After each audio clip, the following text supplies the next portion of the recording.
The young Pittsburgh Steelers. Wasn't this supposed to be a rebuilding season? And wasn't the bus supposed to be running in a lower gear today?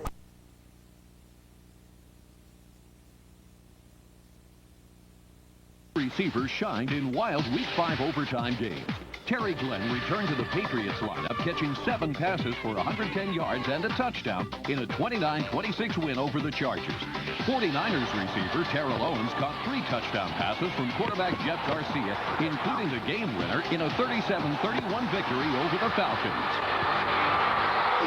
Whoa, did you bake this bread? Do you have any idea where it came from? No. So, what do you think? Don't you just love the smell of fresh baked cardboard?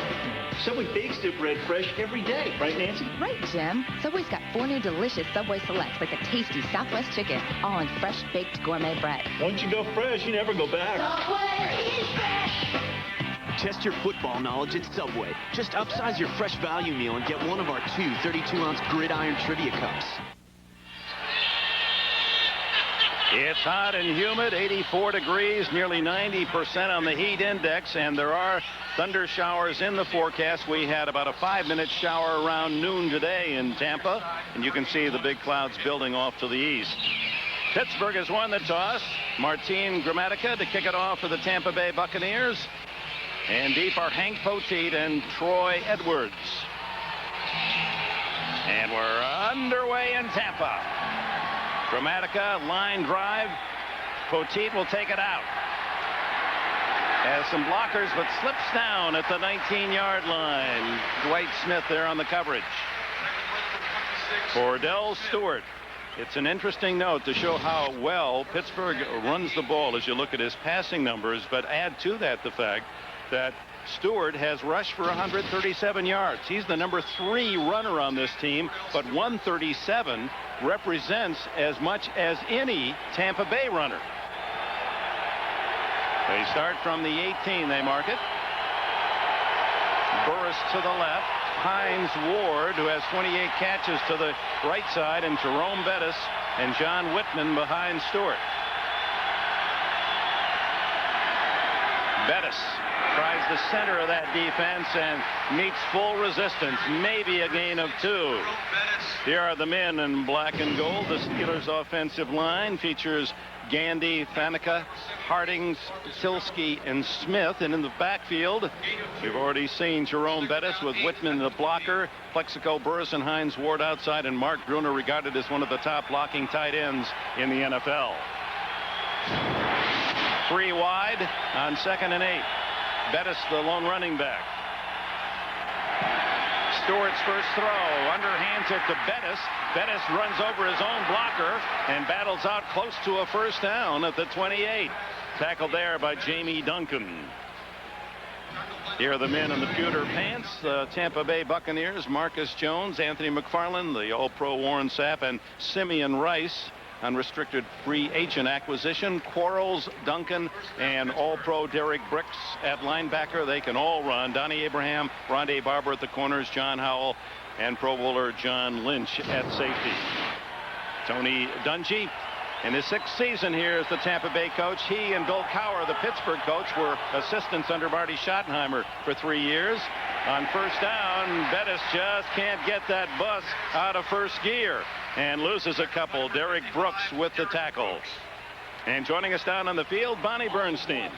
Hi, Dick. Well, perhaps Mom Nature could be the biggest factor in Jerome Bettis not getting his 4th straight 100-yard rushing game. He told me before the game his asthma's so bad with the humidity, he had trouble even breathing during a light jog. He says, ordinarily, I may come off the field once a game to rest. It may be as much as 1 time a series now. And all the trainers down on the field have an inhaler just in case he starts struggling. Dick? All right, Bonnie, he's out of there now and zero in for him. The quick pass to Burris, who was tackled immediately after short yardage out at the 32-yard line.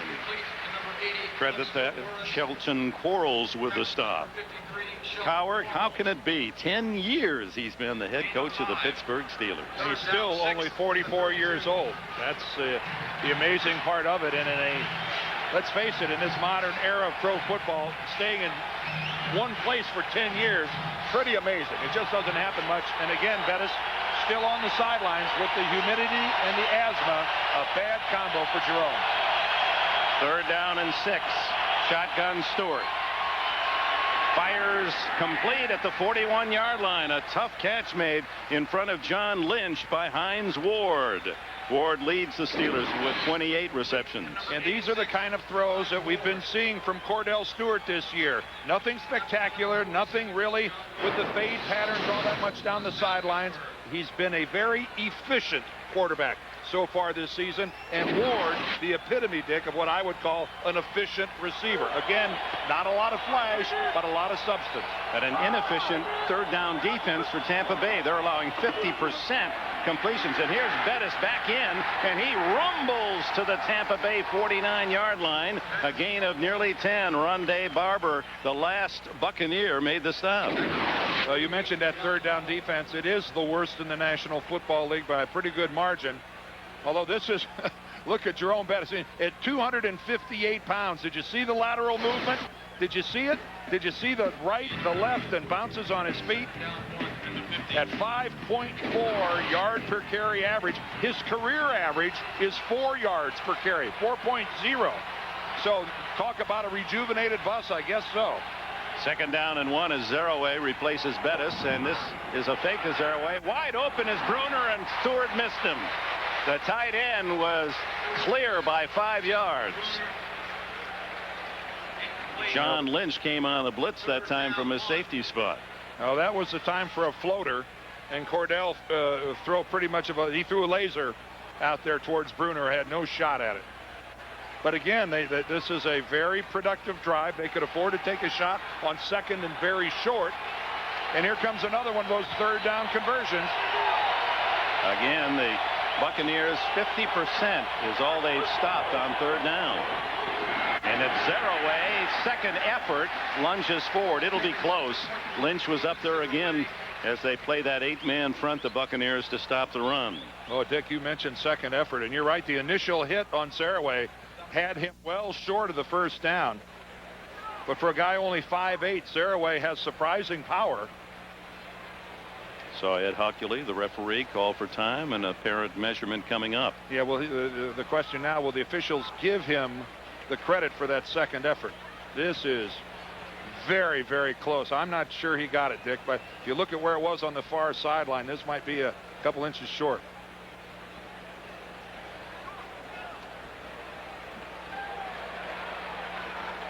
Good call. Well, this is a tough spot for Bill Cowher. You're across midfield. If you punt the ball and you punt it into the end zone, you're going to pick up 25 yards or so. If you have a lot of faith in your defense, and if you have Slash at quarterback, 4th and inches may give you some confidence, and that's what we seem to be seeing. Well, Cowher told us yesterday, I want to err on the risk side. I have to tell my team I want them to play aggressively and take chances.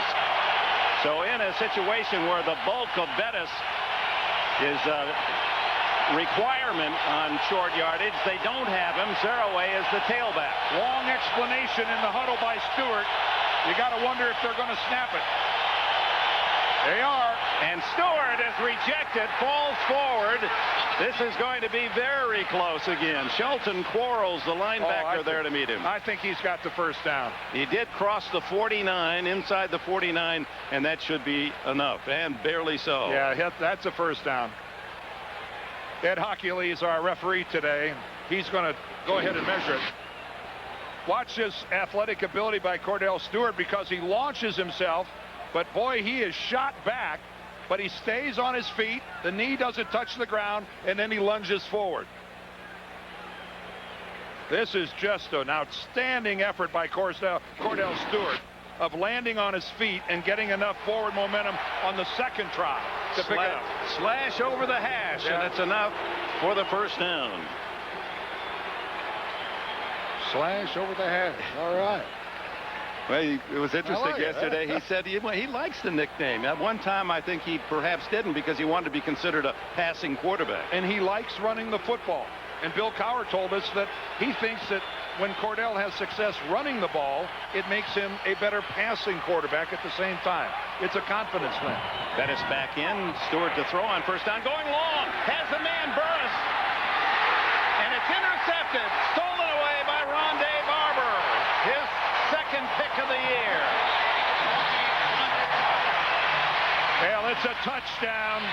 If Cordell Stewart just puts a little more air under the football, if he just airs it out, that's a Pittsburgh touchdown, underthrown for an interception.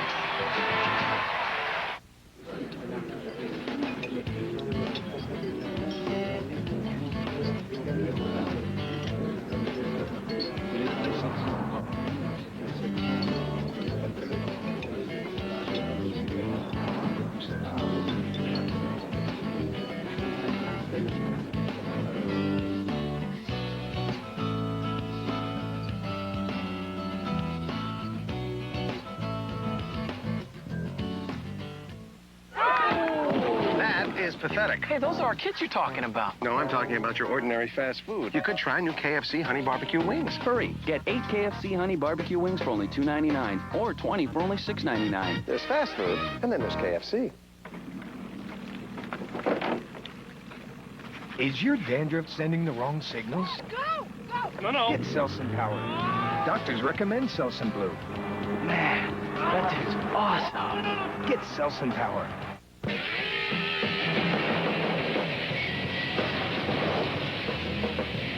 Hey, want to switch?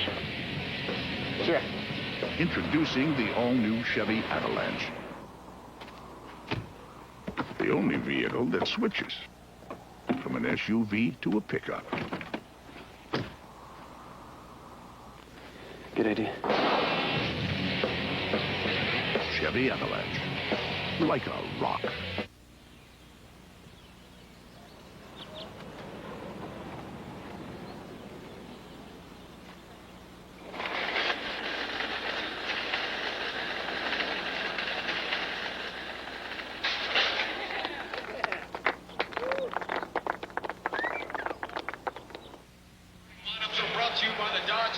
Well, the Steelers had hoped to strike deep early, and they had Plexico Burress behind Rondé Barber. Pass short. Barber has the pick.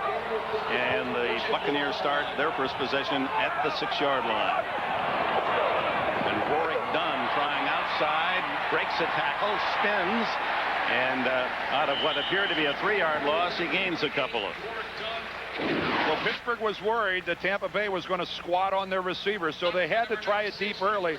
And you're going to see right here that Plexico Burress is behind Barber. But look, they have to come to a complete stop. He has to break stride, and that allows Barber to get back in it. And here in the National Football League, for Rondé Barber, it is a fine line between GOAT and hero. And if it's a well-thrown ball, he's the GOAT. Instead, he's the hero. Done again, and he's smothered for a yard loss as Earl Holmes, number 50, leads the charge for the Steelers. Brad Johnson, the former Viking out of Florida State. Here's his number, 62%, but didn't throw a touchdown in the first 3 games. Had 3 last week in the overtime loss to Tennessee. And now with Todd Yoder and Dave Moore, a couple of tight ends bookending, it'll be 3rd down and call it 8.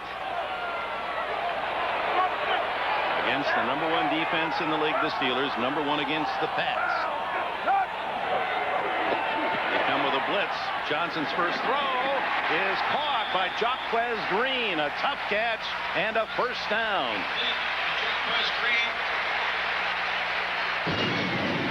Here's the starting lineup for the Buccaneers. Walker, McDaniel, the perennial Pro Bowler, Christie, Coleman, and Wunsch up front.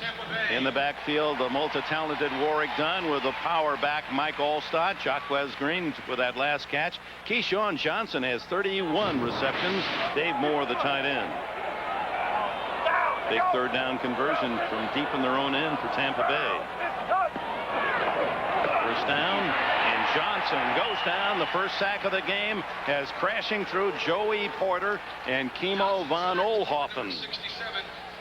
And here are the Steelers defensively, and they've made that Steel City proud. Smith has a sack in each of the last 4 games. Clancy, Oelhoffen, von Oelhoffen, Gilden, Holmes, Bell, the rookie, and Porter, speedy set and tough group of linebackers. Aren't they always in Pittsburgh? And Chad Scott, 3 interceptions. Dwayne Washington at the corners. Brent Alexander and Lee Flowers at safety. Unfortunately for the secondary of Bill Cowher's Steelers, Chad Scott's 3 interceptions are all of their interceptions. That's it. He's got dominated. Johnson from his own 1-yard line throws to Keyshawn Johnson, hit immediately by Jason Gilden, and that'll make it about 3rd down and 11.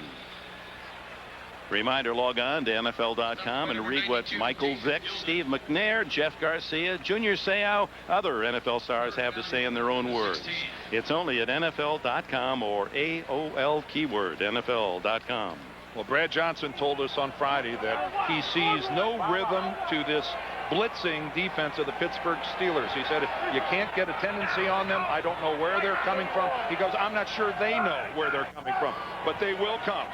He rushed only 3 this time, and Johnson, with plenty of time, throws it away. No one open. And you talk about breaking a tendency.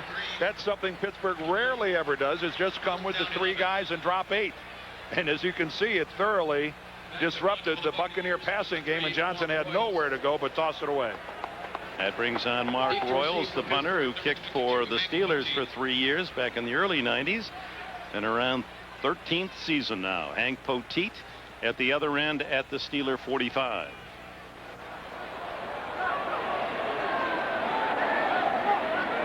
Royals averaging less than 41 a punt. Just does get it away toward the sidelines, and it takes a beautiful Tampa Bay roll, hugging the sidelines. That was an award winner. And Pittsburgh will have it at their own 30-yard line when we return. In 1935, Foxwood Farms started with 1 horse and a truck. The horse was a thoroughbred, the truck a Chevy Suburban. Today, they have a few more horses, but there's still only 1 truck, Chevy Suburban. With an available 8.1-liter Vortec engine, it's capable of towing up to 6 tons, making it the best Suburban yet. Chevy Suburban, like a rock. I mean, why go to college? Have you thought about joining a cult? You know, you don't pay any taxes. Gross incompetence at work. Another side effect of hunger. We recommend Snickers. Packed with peanuts, caramel, and chocolate. Snickers. Don't let hunger happen to you. Come on! Can you wait a minute? Talk to LiftMaster and get the world's #1 professionally installed garage door opener. Call LiftMaster now. I just called to ask, how are the kids? And she flowers the kids. But if I heard right, then you'd come home and say, why didn't you flower my kids? Am I here right now? This is just me. No, ma'am. It's the static on your cell phone. Here, Sprint PCS built the only all-digital, all-PCS nationwide network. So your calls are clear. So no more of this, right? Not on my watch, ma'am. 2,500 minutes for $39.99 from Sprint PCS. The NFL on CBS is sponsored by Southwest Airlines, proud sponsor of the NFL and official airline of Super Bowl 36. Budweiser, with the crisp, clean, refreshing taste you'll find in no other beer. And by Chevy Trucks, the most dependable, longest-lasting trucks on the road. And welcome back to sunny Central Florida. Each team with a possession, no score. The Steelers, they mark it at the 32-yard line. We'll begin play here in the first quarter with 6 minutes and 7 seconds left in the period. Bettis, the lone running back behind Cordell Stewart. And it's the bus rumbling to the 39-yard line. Good pickup on first down. And I'm sure the sun coming out is being cheered on the Tampa Bay sideline. If you'll notice, the Steelers are wearing their black jerseys. That was a decision made earlier in the week by Tampa that normally wears red to go along with their pewter pants, that they would put the Steelers, who already wear the black helmets, in the black shirts. And why not? That's take every advantage you have at your disposal. Tampa Bay using the humidity and heat as Miami does to the south. And take my word for it, Dick, it's hot inside those black jerseys. It's a huge difference. Second down and a couple. Stewart underneath to Hines Ward, and he has a first down, and more twisting to the 48-yard line of the Buccaneers. Anthony McFarland, the tackle trailing the play, made the stop. Stopped by John Howell. Well, Everyone has talked about Cordell Stewart and his confidence and how he seems to be a new person. I think everyone is well aware of the fragile psyche of Cordell Stewart over the years. He's gotten good protection by his offensive line. That's really stalemating things in the middle. But even after throwing the interception, the Steelers have no problem coming back and letting Cordell throw the football. He's 4 for 6 in this first quarter, and now the give to Bettis, and on first down gets about 4 before John Lynch makes the collision. Number 47, Lynch out of Stanford, a 3-time Pro Bowler. He was a 2-sport star there on the farm in Stanford. He said he followed John Elway because he wanted to be able to play quarterback and be an outfielder pitcher in the baseball team, as was Elway, and was drafted very highly by the Marlins as a baseball relief pitcher. Said he had a 95-mile-an-hour heater. He said, that's all I had. On second down. Oh, another fumble exchange between Hardings and Bettis. And that Stewart, rather. This has been a problem all season long. Jeff Hardings, who played guard in Detroit, has been converted to a center here in Pittsburgh, and the exchange between he and Stewart has been a problem all season long. They've lost 3 exchanges in the red zone already this year, and there's another one. And that led to their loss, their opening game loss at Jacksonville. Now the crowd into it now, 3rd and long. 4 wides, Stewart shotgun. Good protection underneath the Zaraway. But it's read well by the Buccaneers, and he stopped well short of the first down by Jones and McFarland, along with Brooks. By a fumbled exchange between center and quarterback. Talk about throwing a wet blanket over everything you do. It just freezes the entire offensive huddle. When you can't execute the simplest part of the game of football, it really affects the confidence of everybody in that huddle, Dick. Josh Miller sends a dying spiral toward the goal line, and it's caught by the Steelers and the 5-yard line. So that pins Tampa Bay back. Hank Poteet made the play.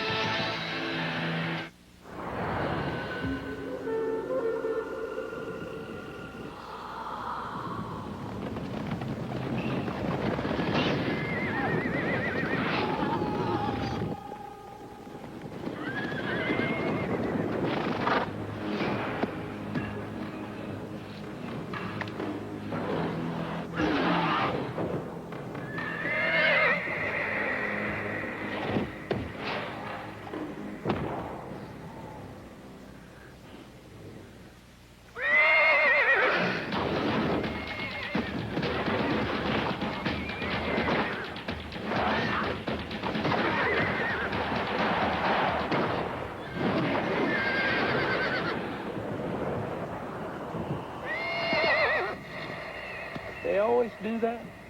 Nah, they usually go for 2. Play Cash is King at Burger King for your chance to become a millionaire. First class, baby. Hey, how much for that dog? What's up, dog? Who wants to marry a millionaire? This is not what I had planned. Play Cash is King at Burger King. Peel for a chance at great prices. From hot, tasty food like a Whopper or croissant sandwich to a cool $1,000,000. With a 1 in 3 chance to win, the odds are on your side. Pardon me, would you happen to have some extra ketchup? CBS Tuesday. Attorney Nick Fallon never walked away from a case, but this case could be the one. I did what you asked of me. I can't do anything else. The Guardian, CBS Tuesday.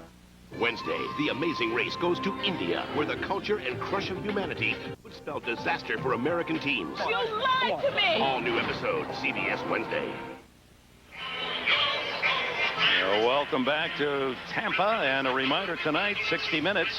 Even if the U.S. military gets Osama bin Laden, are there more than just him ready to take over? Ed Bradley has the story for you tonight on 60 Minutes. Well, Dick, so far the best completion of the day for Pittsburgh has been from the foot of Josh Miller into the hands of Hank Petit, pinning Tampa Bay here back at the 5-yard line. That was a huge special teams play. Well done. Johnson line set at the 5, gives to Dunn, who runs into the teeth of a blitz, and Lee Flowers from a safety spot stops him for no gain. Good look there at the run blitz. That was against the run all the way. Talk about putting 8 people in the box. Pittsburgh put 9 in the box that time. pretty hard to run against a defense like that with that many people at the line of scrimmage. And again, the special teams play and the interception have forced Tampa Bay to start way back against their own goal line. 3 wides this time with Dunn behind Johnson.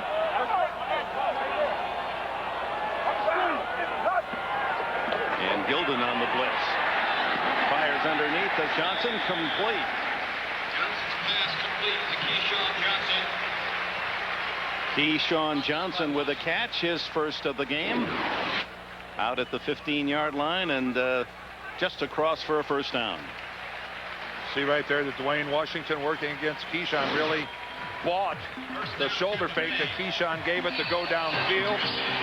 31 receptions. You see that puts him among the NFL leaders with his yardage, but you know, he is not a long field threat, and he wants to be today, telling us, I know they're going to sit on me. I want a chance to try to stretch this field. I know I can do it. Dunn on first down. Hammered down at the 18-yard line. Kimo von Oelhoffen again with the tackle. The young man from Boise State. How about his alma mater with the upset of Fresno State this week? Second down, 8 and 18. Native of Hawaii, Molokai. Not a bad place to be from, huh? Yeah. Just little Hawaii action, little surfing, little lying on the beach, Dick. That's, of course, we're down here in Florida. We can't complain. Only suckers beef, you know? You got that right. Second down and 8. Johnson to throw.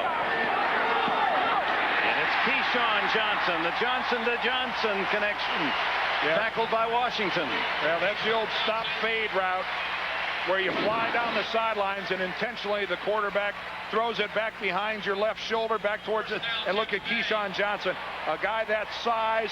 That's almost an impossible route for a cornerback to defend. If it's well thrown by the quarterback and a well executed route by the receiver, especially a big receiver, Dwayne Washington has almost no shot at that at all. And with 31 receptions in 4 games, a quarter of the season, he's working on 124 if he can keep up this pace. Doesn't he know it? He'll tell you, here's Dunn. He meets that second wave of black jersey tacklers as Flowers comes up to help out from the secondary. And when you play Pittsburgh, Dick, there's always that second wave of tacklers. Very seldom you see just one guy get a hit on a defender. They come in a wave. No surprise as this first quarter comes to an end. No score yet. The Buccaneers nothing, the Steelers nothing. Will return to Raymond James Stadium in Tampa right after this message.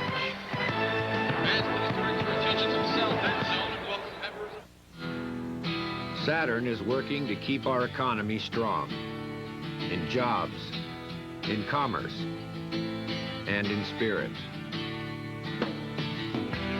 As part of that effort, we're providing interest-free financing on every new coupe, sedan, and wagon we make. Come visit your Saturn retailer and keep America rolling. Reviewing our last fiscal year, the numbers from January were slightly better than the numbers from February. However, the numbers in January were identical to the numbers in March. The numbers in April were slightly lower than the numbers in March, but identical. Like playing games? Come to Best Buy, where you can play the latest video games and try out a lot of other cool stuff. Best Buy. Go ahead, turn on the fun. Let's belt it out for your Pittsburgh Steelers!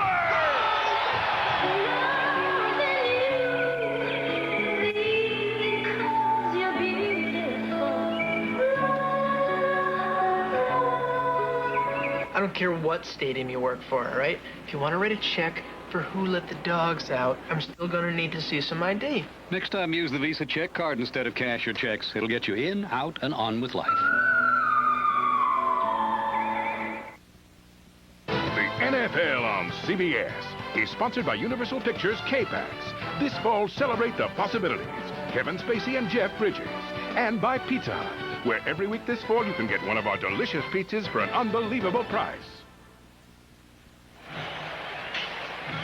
to the second quarter, 0-0 here in Tampa, and the Steelers maintain their mark of not allowing a point in the first quarter this season. Now through 5 games. Buccaneers have it. 2nd down and 9 at their 39 as we open the second period. Brad Johnson to throw. Batted down by Jason Gilden. Of course, the Steelers have only scored 7 in the first quarter. So it's a great job defensively, but they're not exactly lighting it up offensively either. Gilden is 6'4". And just what every good pass rusher has to do. It doesn't matter whether you're a defensive lineman or a linebacker like Jason Gilden. If you're not getting much in the way of penetration past the line of scrimmage, get up in the air. Too Tall Jones was one of the best I ever saw at that. Just outstanding eye-hand coordination, batting down balls. Players don't get enough credit for doing that. 3rd and 9. Johnson shotgun. Fires down the middle. Johnson with a sliding catch at the Pittsburgh 35. Boy, what a beautiful throw by Brad Johnson going to Keyshawn on the post. Starts with good pass protection. He's able to step up into the pocket, but actually really good coverage by Mike Logan. He's with Keyshawn pretty well right there. Although Logan at the last minute, just seems to come up like 2 or 3 inches short of getting a hand on the football. That was an outstanding throw by Brad Johnson. And Keyshawn Johnson with 4 catches already, 63 yards. That one good for 26. Now Dunn spins out of a tackle and fights his way near the 25. They're roaring here in Tampa. They're cheering elsewhere. Jim? Yes, they are, Dick. They have stirred the dog pound in Cleveland. 100 yards of offense already for the Browns. And James Jackson from 11 yards out. 7-0 Cleveland over the Ravens. Let's go back to you. All right, Jim. And with the Ravens being beaten last week by Green Bay, you just wondered how they would react. And it looks like the Browns are still moving the ball on them. Keep an eye on that one. 2nd down and 1. Throw complete. And it's Keyshawn. No, this time Jaquez Green covered by Dwayne Washington. Good enough for a first down. Bonnie? Well, Keyshawn Johnson with 3 catches today. He made no bones about it. He wasn't happy about 71 catches last season. So he had new offensive coordinator Clyde Christensen come out and spend a little time with him in L.A. He said, I took him to the hood. He had met my mom. He met my sister. And everybody's telling him, hey, you got to get Keyshawn the ball. Can we directly correlate that? I'm not sure, but it seems to have done some good, guys. I think the arrival of Brad Johnson has helped a little bit in that regard as well. But you're right, Bonnie. He was doing some serious politicking. First down, Buccaneers' deepest drive to the 20. Mike Allstott, the fullback, running through. Steelers still on his feet. Oh, my. 1st and goal, Tampa Bay.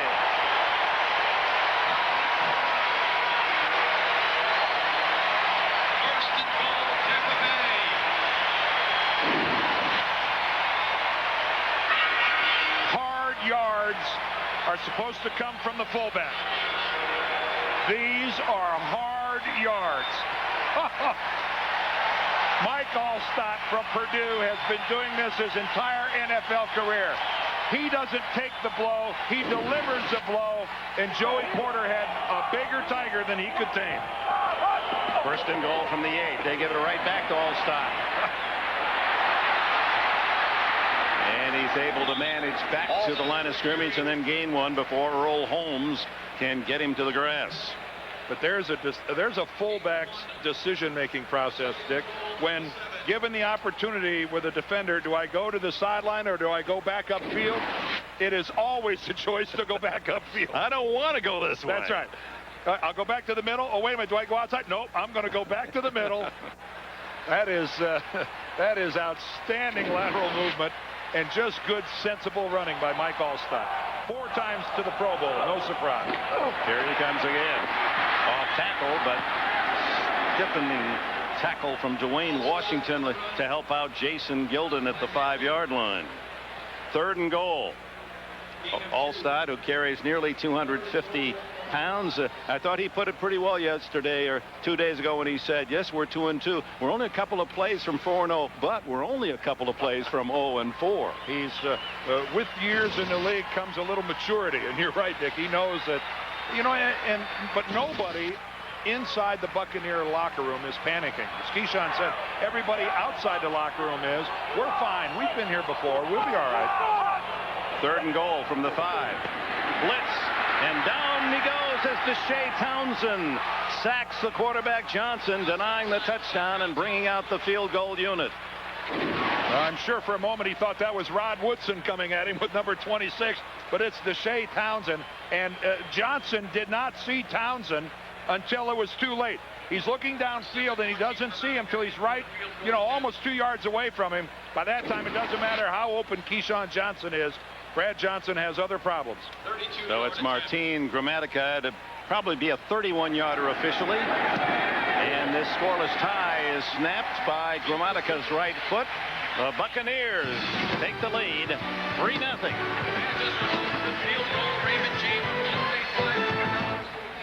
He claims to be not human, visitor from another planet.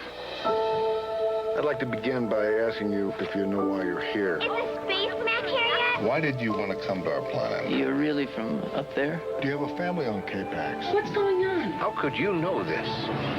You don't believe him.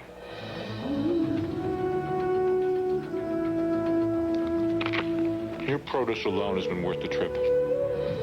K-Pax, rated PG-13. At theaters Friday. You're at a stoplight. You're making a turn. You're pulling into traffic. There are a lot of reasons every 2002 Saturn L Series comes standard with head curtain airbags. Those are just a few. The Saturn L Series.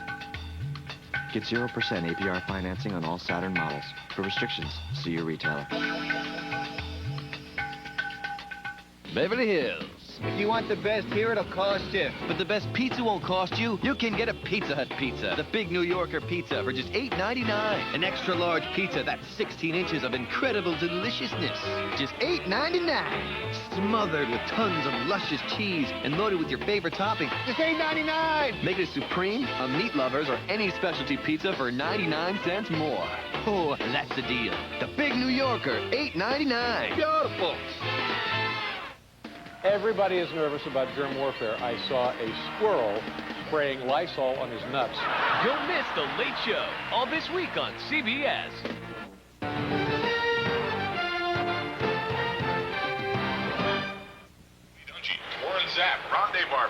A long drive for the Tampa Bay Buccaneers that started deep in their own territory at the 5-yard line. The big play was the 26-yard catch from Johnson to Johnson. Keyshawn, 14 plays. Gramatica with a 31-yard field goal tees it up 3-0 with 10 minutes 20 seconds left in the half. Troy Edwards and Hank Poteet are deep.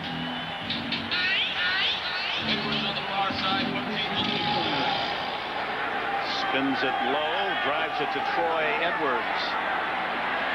15. And the former #1 draft pick from Louisiana Tech down at the 20-yard line.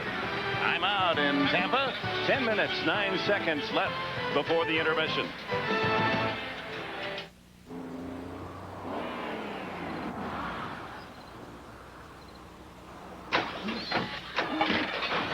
Choose road. Validating tires. BF Goodrich tires with traction advantage. Approved.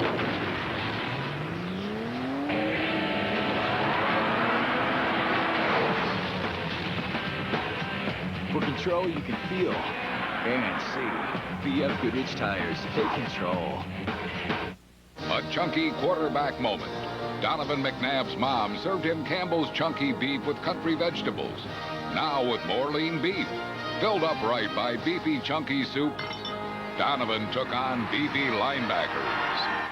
Hey, it's Dark Mountain Roast Coffee. Real robust, full-bodied coffee. Always fresh. As good or better than any coffee house. And it costs less. Dark Mountain Roast Coffee, only at 7-Eleven. Get it while it's hot. It's always hot. Yeah. Oh, thank heaven. Hi, I'm Susan McGinnis, news anchor for CBS Market Watch. CBS Market Watch is not only the place I work, it's also the resource I use and trust when I'm managing my own finances. It's where you should go first for the best information on mutual funds, retirement, real estate, taxes.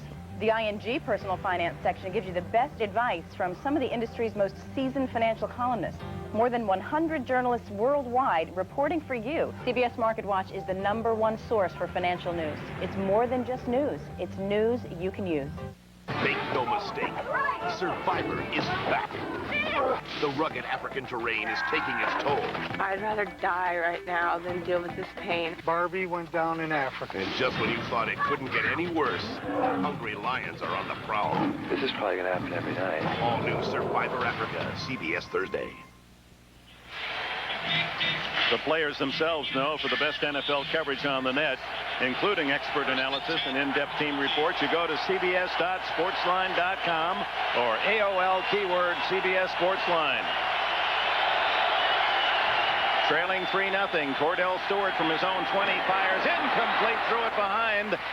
Plexico Burris, his intended receiver, a big target at 6'5". A reminder tonight after 60 minutes, Max's students want to pose nude in a magazine. He's all for it, but how will he feel if his daughter decides to join in? Don't miss the education of Max Bickford tonight after 60 minutes on CBS. Is that really what it says on that? That's what it's all about today. 2nd and 10. And nothing there for Jerome Bettis. Look at them pile and push him back. Led by Warren Sapp down at the bottom of that pile. It's time now for an update. Let's go to New York and Jim Nance. All right, Dick, 164 yards for the Colts. All they have is a field goal. 2 field goal attempts have been blocked. This one by Tabucky Jones of the Patriots. Vanderjagt missed only 2 kicks all of last season.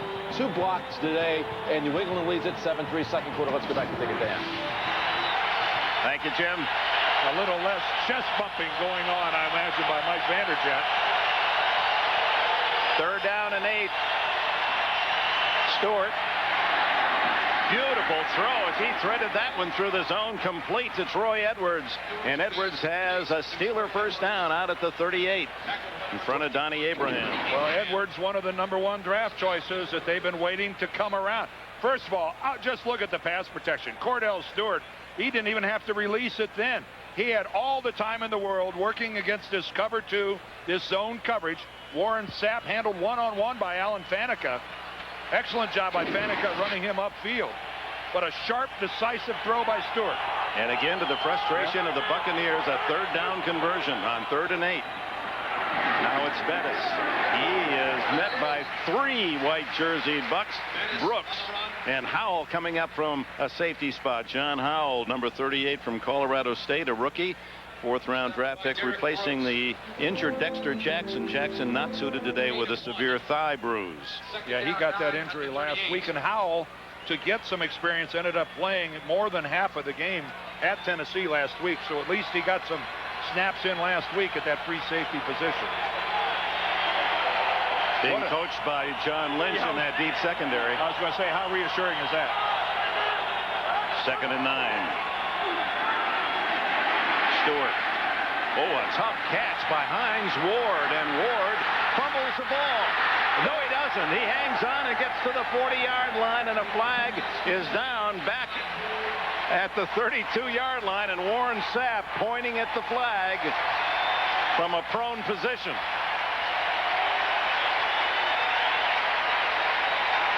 Well, Warren Sapp was working to the outside of Rich Tilsky. He ended up on the ground. And one thing about it, he didn't waste any energy going downfield. There's a pretty major discussion going on here, although the Steelers have conceded the penalty and walked all the way back to the 20-yard line. Negates a 20 currently. There was no foul for holding on the play. The player slipped. The play results in a first down. Oh! Sapp celebrated prematurely. And it is a first down at the 40 of the Buccaneers. Now Warren Sapp, here's Warren Sapp right here. Now watch him work against Rich Tilsky. Working to the outside. Oh, Warren Sapp trips. No question about it. He actually trips over the legs of right tackle Marvell Smith. And that was a good job by the officials of picking up that flag. That was not holding. Warren Sapp tripped. He may have been arguing that the two Steeler blockers fell on him and wouldn't let him up, but the play had long gone by then. You're allowed to do that.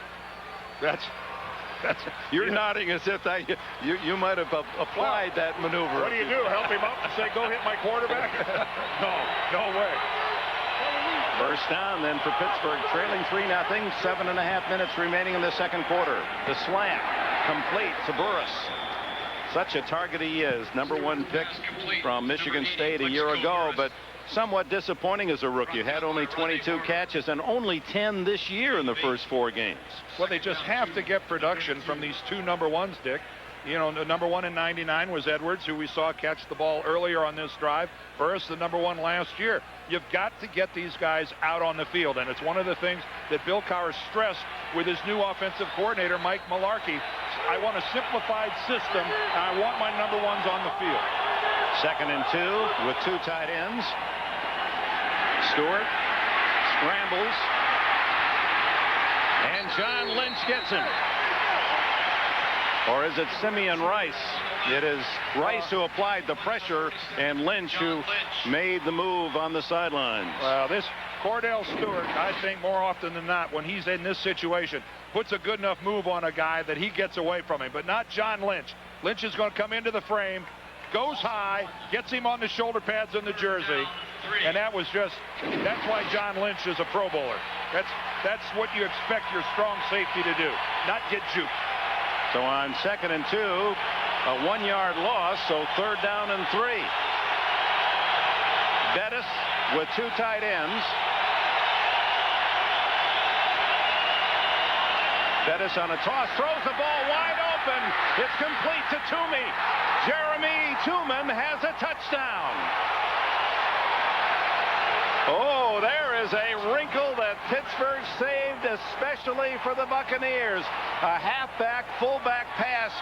Jerome Bettis to Jeremy Tooman, his 2nd catch of the season. A power formation. Everybody expects power football. And look at the touch that Jerome Bettis puts on the football. Tooman fakes a run block. Could not be more wide open. And Bettis delivers an absolutely perfect spiral right on the palms of his hand. Extra point from Chris Brown. The Steelers have struck with 6:07 left in the half. Bettis to Tooman. That'll raise some eyebrows.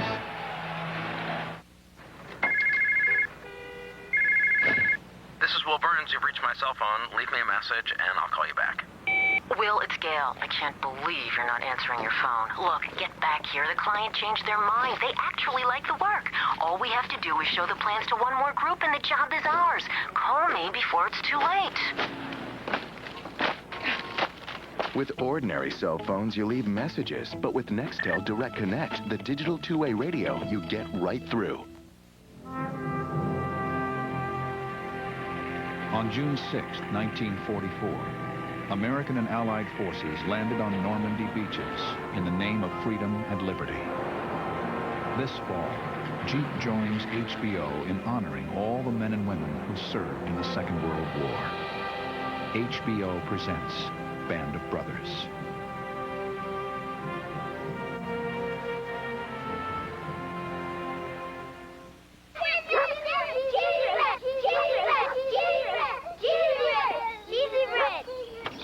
Hi, sir. Here's your pizza, and I gave the cheesy bread to your kids. I don't have any kids. Order Domino's cheesy bread with your pizza tonight. It's a delicious blend of mozzarella and cheddar cheeses. Call now. Get the door. It's Domino's. Now, for a limited time, get a full order of Domino's delicious cheesy bread free when you purchase a large one-topping pizza for just $9.99. That's right, free cheesy bread. Call now.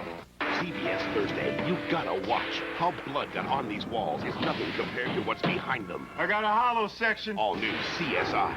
Then, a nuclear bomb has just been stolen. We have a serious situation here. Now the agency must find it. Where's the bomb? Before it gets into the wrong hands. All new agency after CSI, CBS Thursday. Slinging Jerome Bettis, talking about that bullet pass to tight end Jeremy Tooman that went 32 yards for the lead touchdown as the Steelers drive 80 yards in 8 plays. Well, you know, Jerome Bettis quite a bowler in his own right, so he's used to putting some soft touch on the ball. Deep to Dwight Smith, the rookie from Akron, and he's tackled at the 15-yard line by Mo Bell. 5:57 remaining in this first half. The Buccaneers now trailing the Steelers 7-3. Play Cash is King at Burger King for your chance to become a millionaire. First class, baby. Hey, how much for that dog?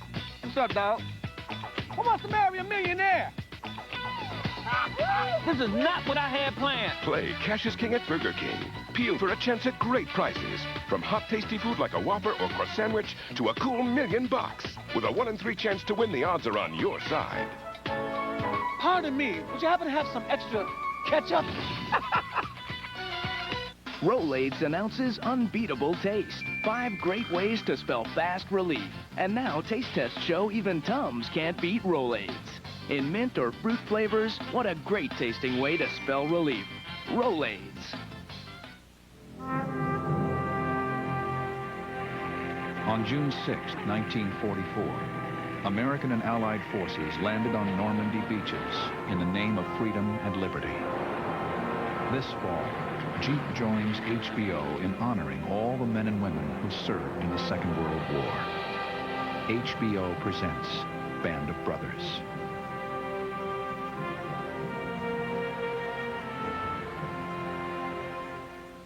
A chunky quarterback moment.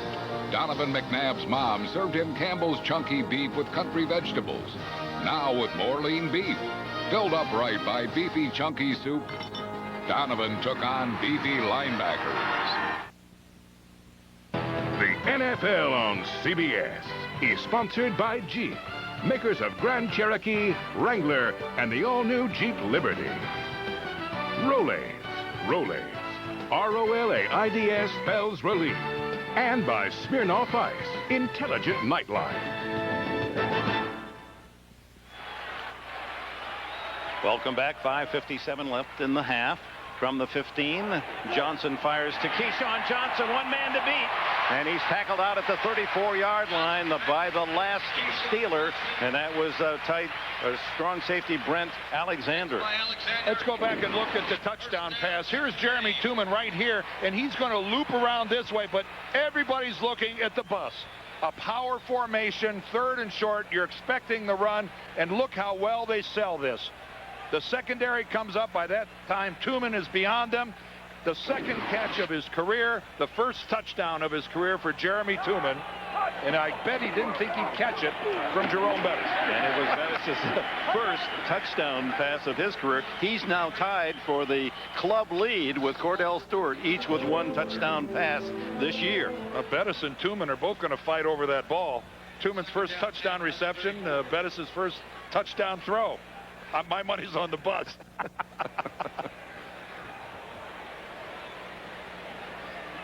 And we're getting word now that he did throw another touchdown pass in 1999 against Baltimore, Bettis. So he'll give the ball to Tooman, you would think.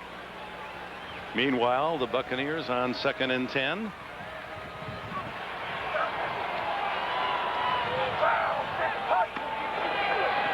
Fake to Dunn. Keyshawn Johnson, he's been busy. Another reception. Dwayne Washington covering. Well, we've been watching this matchup all the way through the first half here. Keyshawn Johnson against Dwayne Washington. And it's again where Keyshawn sold the fade. He got Washington back on his heels. And you see that he's late to be able to recover and get back in on Johnson. Keyshawn Johnson, a very effective route runner who continues to sell the deep route, even though he doesn't run them very often. 6 catches for Johnson in motion. And now Dunn burrows his way to the 50-yard line, where it'll be 2nd down and 7. Follow all the games on NFL.com, and after the games, get in-depth analysis and recaps from all the experts. You'll find it at NFL.com or AOL, keyword NFL.com. Beautiful shot of Raymond James Stadium, nearly 66,000, sold out every game since it was first opened in 1998. Of course, hosted the most recent Super Bowl. Proudly. Brad Johnson's going to scramble. Doesn't go to the slide. Bowls his way to a first down at the Steeler 42.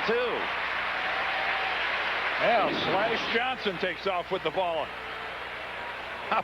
You don't expect this. Brad Johnson, although he does, he's a more effective runner than you might think. He's a huge guy at 6'5", 225. But look at that. That's just too good. That's too good to turn down. The Steelers really negligent in their passing lanes, and Brad Johnson, even though he doesn't choose to run, the first thing through his mind, you give him that up the middle and he's going to go. Superb basketball player in high school and in college, played freshman ball at Florida State. Approach the 2-minute warning, and it's Warwick Dunn dancing and finds a little crease, enough to get about 4 yards to the 39. Lee Flowers the stop for Pittsburgh. Does the first guy ever bring Warwick Dunn to the ground? Not very often. Not very often at all. Spins, reverses field, dances. And when he has to, he'll actually lower his shoulder and go into you with power. He's the whole deal. 2-minute warning, 7-3 Pittsburgh. Look at this workmanship. You'd make a lot of lira selling these in New York. Yeah, look at these prices. These guys don't know what they got. They're clueless. Try asking the old guy if he can handle a production of 10,000 of these. No problem, Senora. What's it say? They have 2 million units warehoused in New Jersey. New Jersey? New Jersey. New Jersey. The right infrastructure can take your business anywhere, even New Jersey. Bye-bye. I think this photo paper is just what you're looking for. Wow, great price. David White, 3-time Employee of the Month, Dan. He has a natural ability to match a customer's needs with his budget. Really a go-to guy in these situations. In and out. Good. Keep the victim calm. And 1, and 2, and 3. Okay, there you go. That's over 100 channels, sports, news, digital music. Installation's free, and it's only $31.99 a month.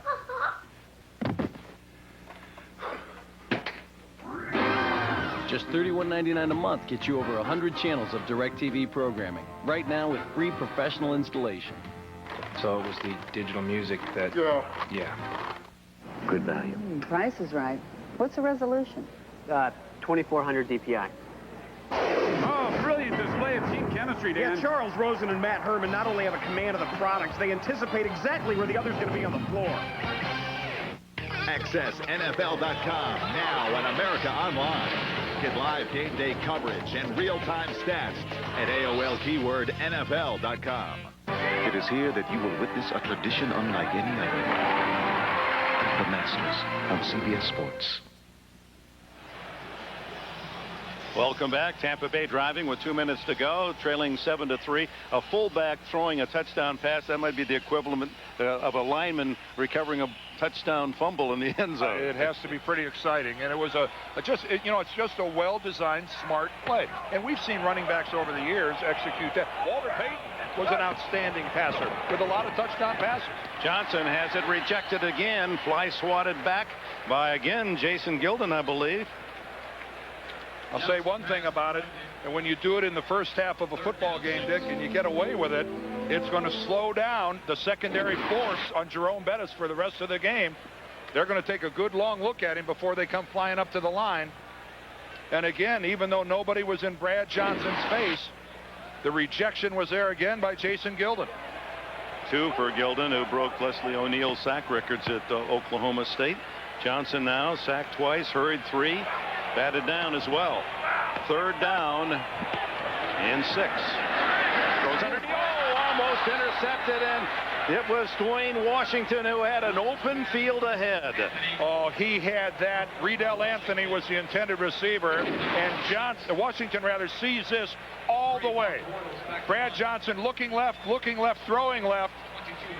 Oh, and I'm only assuming because his legs got tied up with Anthony that somehow that distracted him momentarily from looking the football into his hands. But he had that all the way. 4th down and 6 from the 39, and this is always an area where you have to expect that Royals might have another play other than a punt in mind. Their snapper moves the ball a little bit, and he gets away with it a lot. Last week, a couple offsides against the opponents. Royal kicking into the wind. Poteet, fair catch. A flag is down at the 10-yard line. Flag actually back at the line of scrimmage. Flag. And they may have called, that might be the call, illegal procedure. Well, Sean McDermott is their snapper. I didn't see him do it that time. You see Bill Cowher saying we're not going to give them another chance. But it's he got 2 offsides against the Titans last week by just, flinching that ball, massaging that ball a little bit. Yeah, they set over the ball and then they reset. Illegal formation, offense, 6 men on the line of scrimmage. The penalty is declined. First down. So the Steelers will start at the 10-yard line with 1:43 remaining in this first half, leading by 4.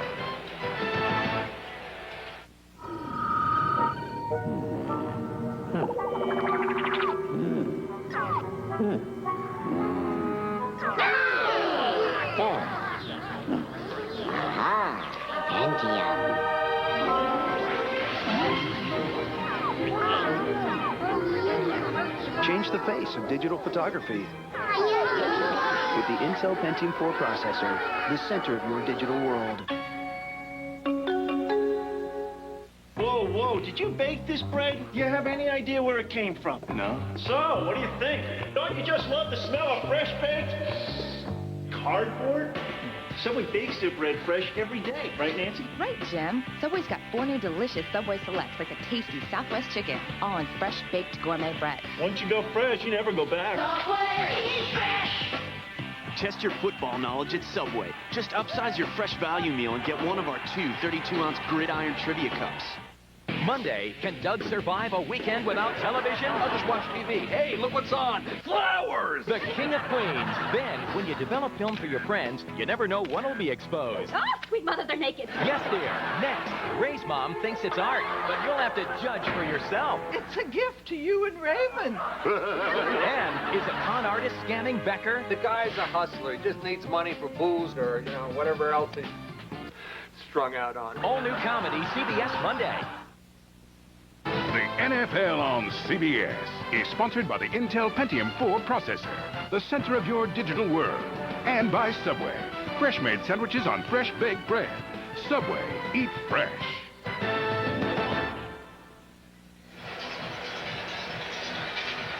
Welcome back at 7-3 Pittsburgh. Coming up, the next halftime report. Jim, Mike, Randy, Jerry, all the scores, highlights, latest NFL news, plus a CBS News update, America on Guard. Stay tuned for our halftime as the Steelers break huddle. Ball at the just inside the 10-yard line. I want that hat. It's a pirate ship hat with sails on it. The give is to Bettis trying to get outside, and he is knocked down at the 12. A gain of 2. Al Singleton makes the stop. And a timeout call by the Buccaneers with 1:37 left in this first half.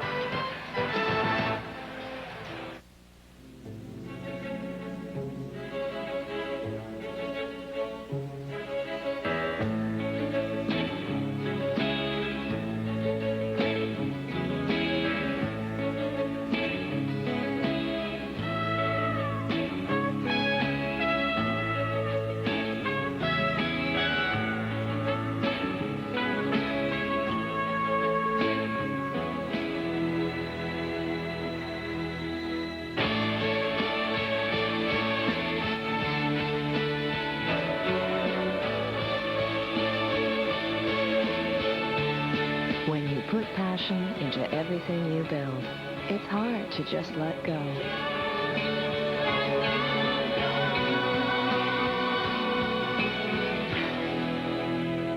It's okay. We're all going to good homes.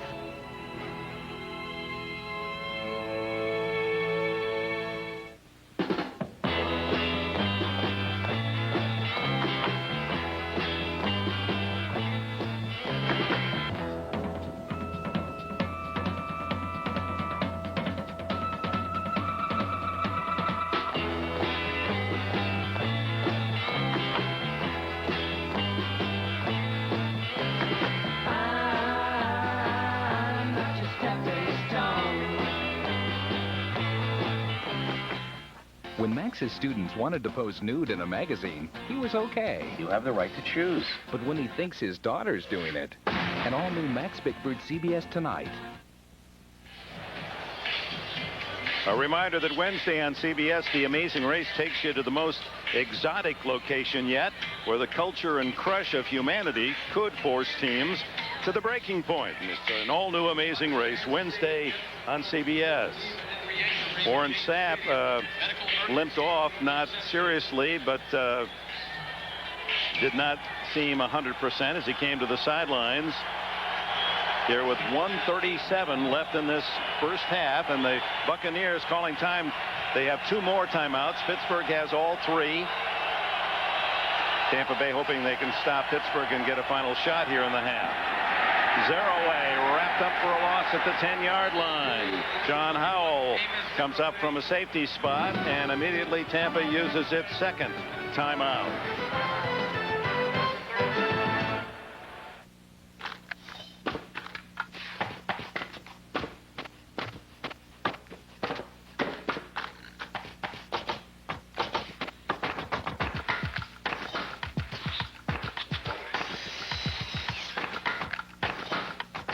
Work to the beat of a better framing nailer. Quarter cape. Professional power tool.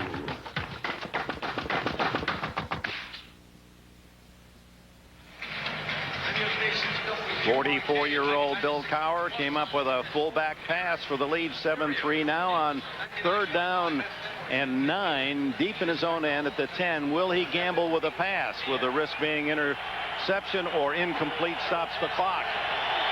Well, they've got the #1 defense in the league. I think he's willing to fall back on that, but look at this.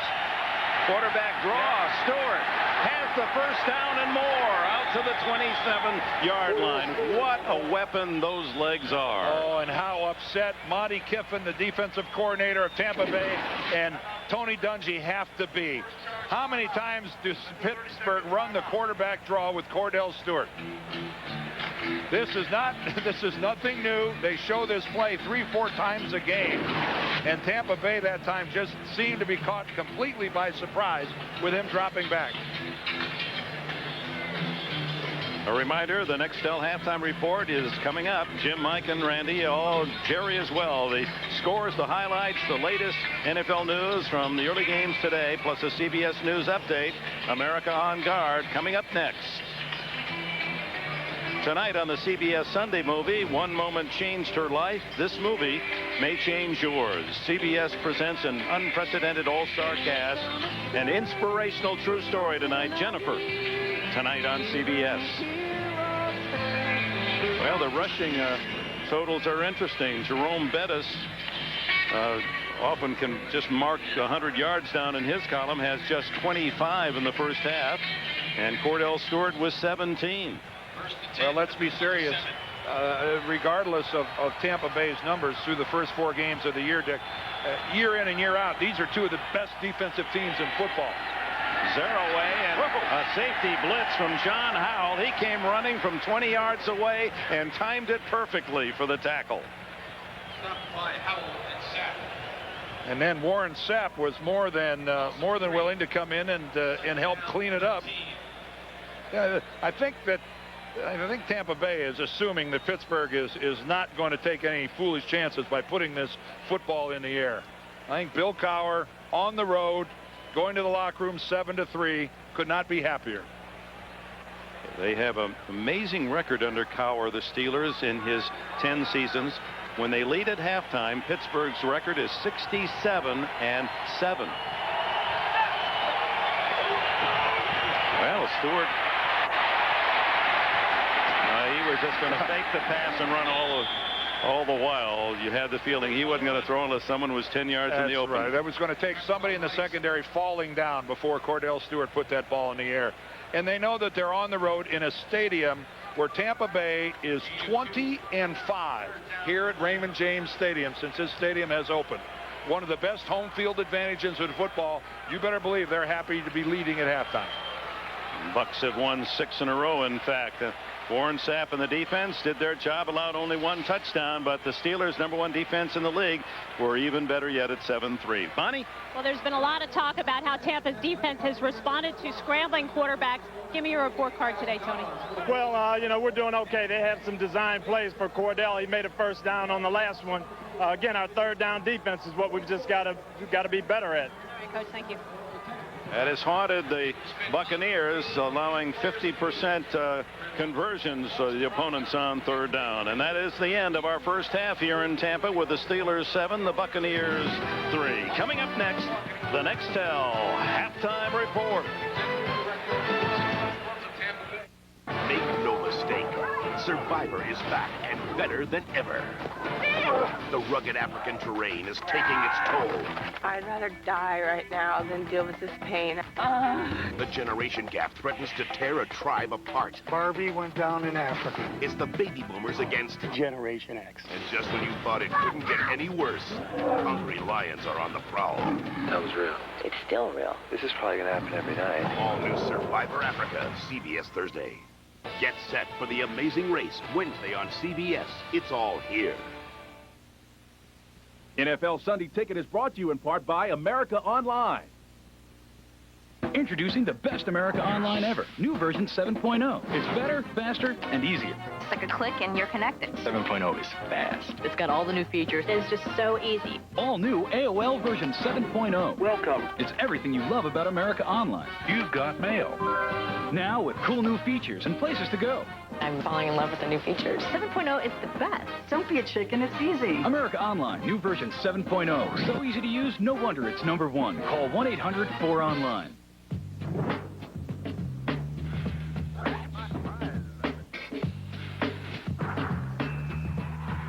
You may have heard that Damon's has wall-to-wall big screens featuring non-stop sports action and a huge collection of team memorabilia displayed around the clubhouse. So, is Damon's a sports bar? Yeah. If you consider eating a sport, Damon's. The grill is on. I'm here because of her. She spoke, and I listened. This is my mother. She knew who my friends were. She is my heart. She knew where I was off the field. She is my strength. If she hadn't told me about the dangers of drugs, I wouldn't be here.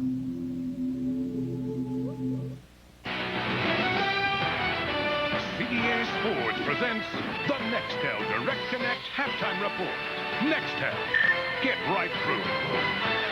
And hello, my friends. Welcome to the Nextel Halftime Report from our studios off 5th Avenue in New York. Jim Nance along with Mike Dicker, Randy Cross, Jerry Glanville. An unbelievable individual performance by David Patton of the Patriots. We're going to show it to you. But the Steelers behind Bettis' toss, leading 7-3, Randy. You know, Deion Sanders did a feature in the pregame show saying there was no sense of panic in Tampa Bay. It was more of a sense of urgency. Time to panic! You got to be kidding me. This football team right now is not doing anything that you recognize as a Tampa Bay Bucks. Pittsburgh didn't get the memo. They didn't know they weren't supposed to be as physical as the Tampa Bay Bucks. They've taken it right at Tampa Bay right now. I don't know if it's a panic in Baltimore, but they're a little bit nervous about right now. Let's go around and see NFL today. Well, they should be a little bit nervous about right now because right now they're getting smacked in the face a little bit, and they don't like that. This is hard for them to take. This is the world champions. These guys come out here. Here we go right off the bat. James Jackson goes 11 yards. Great blocking. Great blocking takes him for a touchdown. That's James now watch Jackson. this here. Yep. Wally Rayner gets after the quarterback, third back. He throws it up for grab, which is a bad play. Let's face it. That's a bad play. Dwayne Rudd picks it out. Now here they come. Michael McCurry. I said this was going to happen before pregame. Michael McCurry punishes the tackle, gets a sack. Stover sets a record. How about this? He sets Fred Cox's record, I think. Fred Cox, the old Viking kicker. Oh, yeah. 32 straight games. Stover has made a field goal. That's the all-time NFL mark. Browns lead it by a touchdown final minute of the first half. Tennessee with Nedney connecting on 2 field goals, blanking the winless Lions. Eddie George, 11 carries, 29 yards. That's all. And McNair was picked early here, Jerry.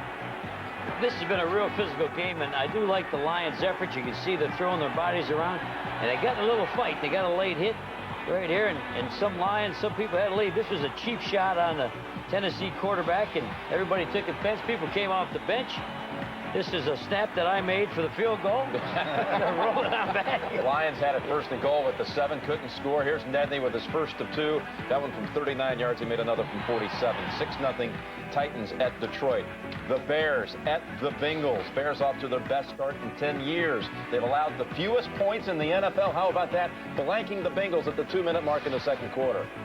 This is a good football team, gang. They're doing everything they have to do on defense, opportunistic. And offensively, they put the A-train in the backfield, and he's making things happen. Look at Dillon shut down and Thomas over 100 yards.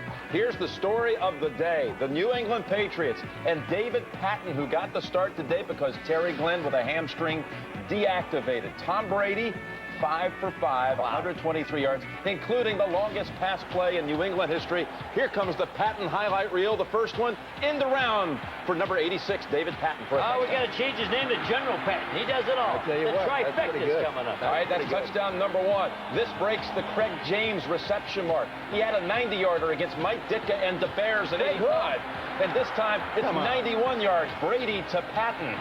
He's not done yet. He's not done. Now, he's run for 1. He's caught 1. We're talking about David Patton. Look at this. Brady swings it over to Patton. Looking downfield. This is going 60 yards to Troy Brown for the trifecta. Great throw. And that's a spiral. Moving the quarterback. Hey, Coach Bledsoe's doing a heck of a job with that Brady kid. Calling those plays.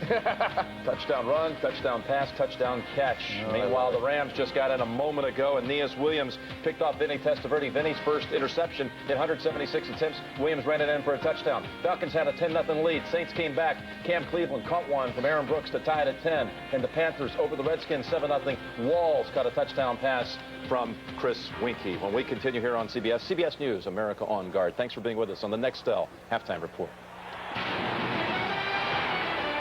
CBS Sports presents the Nextel Direct Connect Halftime Report. Nextel, get right through. CBS Thursday, you gotta watch. How blood done on these walls is nothing compared to what's behind them. I got a hollow section. All new CSI. Then, a nuclear bomb was hidden under this New Jersey house. Powerful enough to destroy the center of a large city. And it's just been stolen. We have a serious situation here. Now the agency must find it. Where's the bomb? Before it gets into the wrong hands. The American people are safer for our actions today. All new Agency after CSI, CBS Thursday.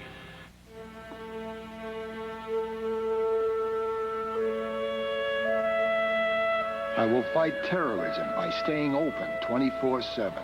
I will fight terrorism by going to work. I will not be afraid.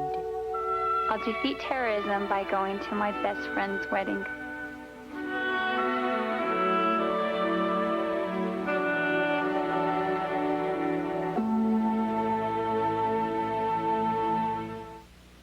Come on, guys. This is Dwayne Washington of the Pittsburgh Steelers.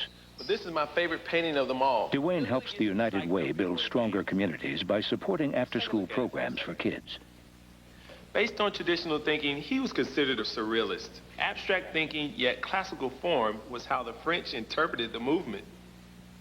That looks like spaghetti. Spaghetti. This is a CBS News update, America on Guard. I'm Jane Clayson, CBS News in New York. Good day. Washington, D.C. Mayor Anthony Williams announced a short while ago that a postal worker is gravely ill with inhalation anthrax, the most deadly form of the disease. The unidentified man worked in the mail facility that handled the anthrax-tainted letter to Senator Daschle's office, but it is not known whether that was the source of his infection. The mayor says 2,000 Washington area postal workers will now be tested for anthrax. In the air war, U.S. planes today bombarded Taliban positions north of Kabul. Afghanistan claims there were civilian casualties. The Pentagon says it cannot confirm those reports. Other headlines, today's Washington Post reports President Bush has ordered the CIA to do whatever is necessary to kill Osama bin Laden. Secretary of State Colin Powell said today the U.S. would like the Afghan rebels to take the capital city of Kabul by winter. President Bush, at a meeting in Shanghai, China, thanked Russian President Putin for Russia's support of the war against terrorism. The 2 U.S. servicemen killed in a helicopter support mission over Pakistan have been identified as PFC Christopher Stonecipher of Missoula, Montana, and Specialist John Edmonds of Cheyenne, Wyoming. Stay with CBS News and this CBS station for the latest on America on Guard, including a complete update on tonight's CBS Evening News. I'm Jane Clayson, CBS News, New York. Good day. Everybody Loves Raymond. Monday on CBS. It's all here.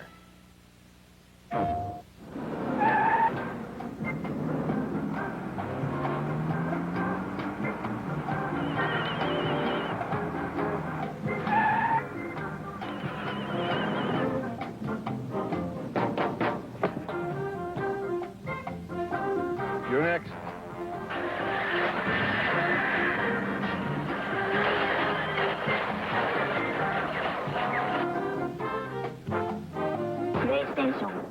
America Online makes it easy to do so much more. I love AOL. Instant Messenger is the greatest. AOL email lets me keep in touch with my family and friends. We can get everything we need on AOL. The news headlines that interest you the most. Local sports from every angle. Download music. AOL lets me keep up with all the Hollywood gossip. With parental controls, I don't worry about my kids being online. It's nice so I can get the customer service 24/7. AOL has everything.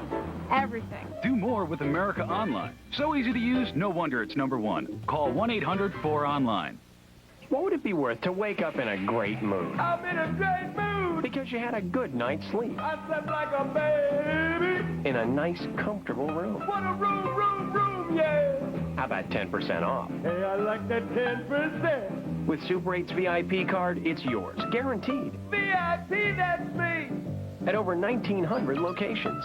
Clean, friendly Super 8. Clean, friendly, yeah! Super 8, all the room you want. Yeah! Having fun yet? Well, we got your fun at Dave & Buster's. Enjoy lunch or dinner in our grand dining room, a quiet oasis where the fun is in the dining. Plus amazing simulators, games of skill, and winners at every one. Come see us. We're waiting on you. Dave & Buster's. Big time fun! NFL Sunday Ticket is brought to you in part by Super 8 Motels. All the room you want. CBS Sports presents the Nextel Direct Connect Halftime Report. Nextel. Get right through.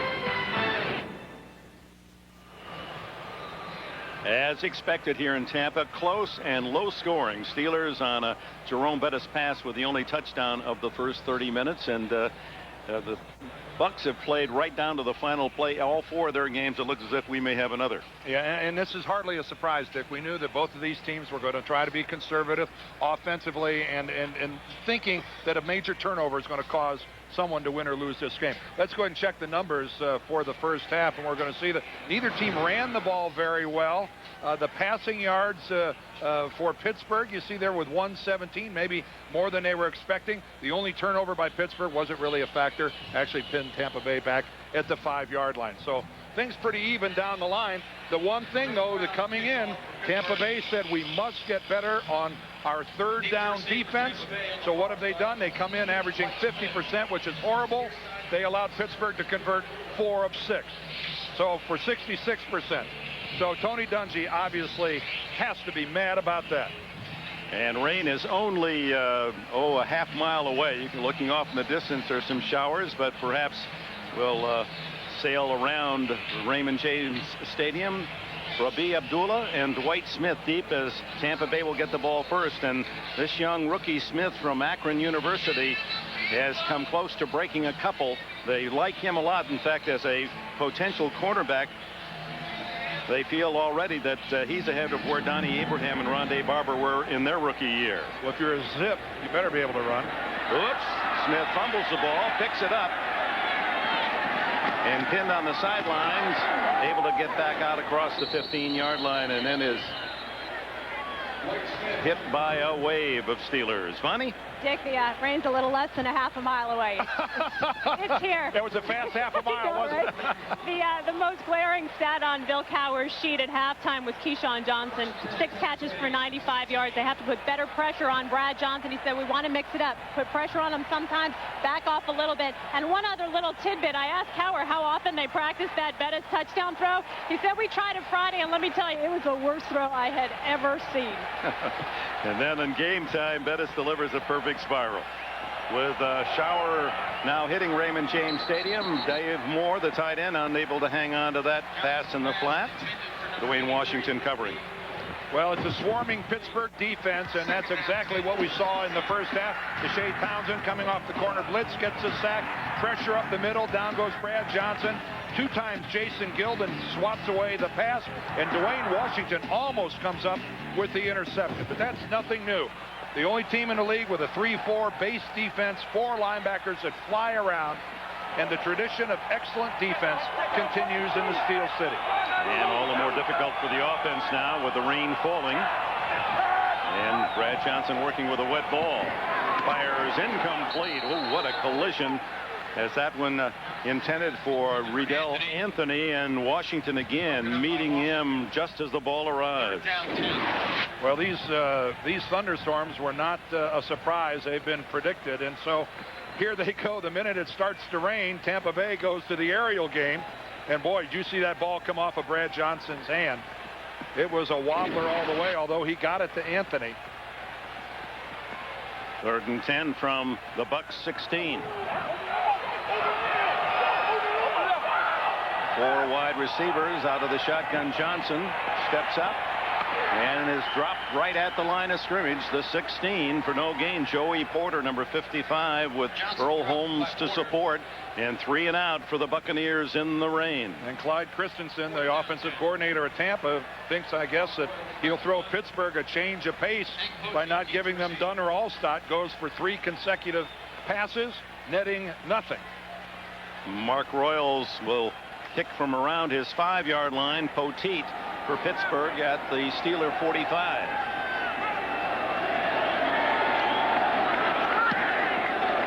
Low driving kick toward the sidelines again and out of bounds, and we'll see where the officials mark it.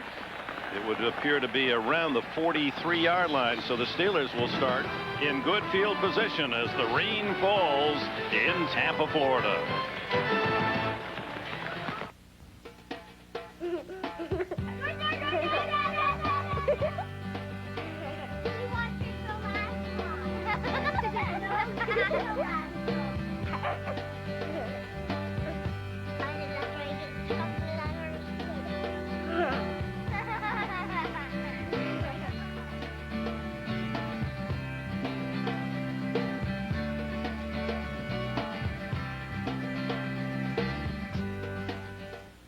Is there a problem? Yeah, you whacked me pretty hard there. Whack? No, I might have tapped it parking, but I didn't whack it. Yeah, you slammed into me there. Slam. Yeah, slam. Look at this. It's fine. That's misaligned. You can't replace that. We'll have to get that in Europe someplace. Okay, I'm glad. Oh, look who's here. I'm glad you're here to see this. I can't drive this home, and my wife's upstairs giving blood. I don't know if I mentioned that. The Passat wagon. It only looks like $1 million. Oh, I'm not an internist, but I think I got some bleeding going on here.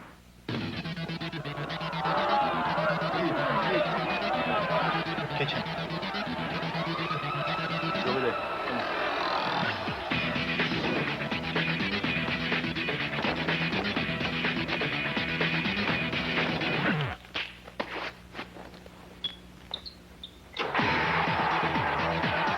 Smirnoff Ice Premium Malt Beverage. Intelligent nightlife. Be smart. Drink responsibly. This Marine saved the lives of many. Now she'll lead a desperate search for the one she left behind. The feeling that you've done something terrible ever go away? All new Jag, CBS Tuesday. This telecast is copyrighted by the NFL for the private use of our audience. Any other use of this telecast or of any pictures, descriptions, or accounts of the game without the NFL's consent is prohibited. Fans here in Tampa calling upon all resources to stay dry. We look off into the distance to the skyline of the city of Tampa, and there's sunshine over there. So it's a brief shower. Nevertheless, it continues, and Pittsburgh, with its first possession of this second half, will start at their 43-yard line, leading 7-3. Well, a quick break of the huddle here by the Steelers. And the snap is to Hines Ward, who lines up at tailback, and the wide receiver gains about 9 yards before Jamie Duncan can bump him out of bounds. Yep, they had a quick snap, a quick break of the huddle, and Tampa Bay was still scrambling to get lined up defensively. Tampa Bay had a guy running off the field that barely made it. And you know, Hines Ward, his career at Georgia, wide receiver, quarterback. This guy can do everything. One of the great all-around players in the league. And Bill Cowher today emptying the old saddlebag as far as tricks. He said, you talked about it earlier, Dick, I want to take risks. I want my team to know that we're going to play aggressively. 2nd and 1. Stewart into the flat to Bruner, the tight end. Not much there, but they needed only 1 for the first down. In fact, for Bruner, only his 5th catch of the season. He's in there to do some heavy blocking, including on this man, Warren Sapp. Well, it's always fun to watch Warren Sapp play football. We've got him highlighted there. He's good blocking that time by Alan Faneca, takes him out of the play. This time he gets caught up in traffic, trips over the legs of one of the Steelers, and here he is again, always facing a double team. Warren Sapp very seldom will ever get single blocking. That's the respect that the guys around the league have for that guy. And by the way, one of the things to watch now is this center quarterback exchange for the Steelers as the ball gets wet. It's been a problem with the dry ball. Bettis into the clear. Can he go all the way? Bettis at 260 can outrun the Buccaneers for a touchdown. That's one of those things, if you weren't looking at it, you wouldn't believe it. That at 258 pounds, Jerome Bettis outruns one of the fastest defensive teams in the National Football League. Look at that shin. That's a Cowher touchdown shin to celebrate Bettis's first, that's right, his first touchdown run of the season. He's thrown for 1 and run for 1. And he got headbutted by Jerome Bettis as he's coming off the field. And I don't think Bill Cowher cared one bit. Extra point. Chris Brown drives it down the middle. 3 plays, 57 yards. The payoff, a 46-yard sprint by Jerome Bettis. He's escaping. The chase is on for the most lethal criminal in the universe. There's never been anything like what I have become. And when the clock hits 0, he's crossing over to our world. 30 seconds!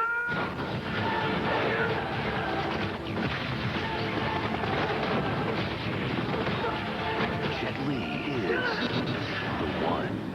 Rated PG-13. Opens November 2nd. Great night for a swim. I don't have my bathing suit. That's okay. Neither do I.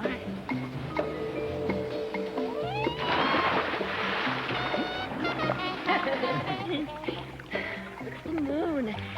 What could possibly make this moment more perfect?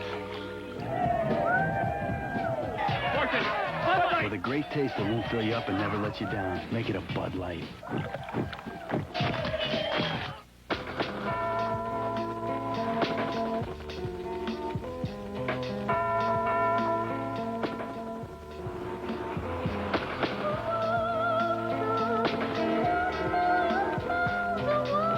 Speak now or forever hold your peace.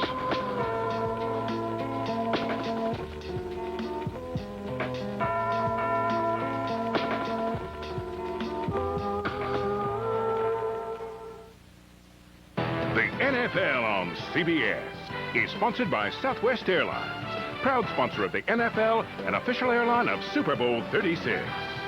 The One, starring Jet Li, rated PG-13, and by Volkswagen. On the road of life, there are passengers and there are drivers.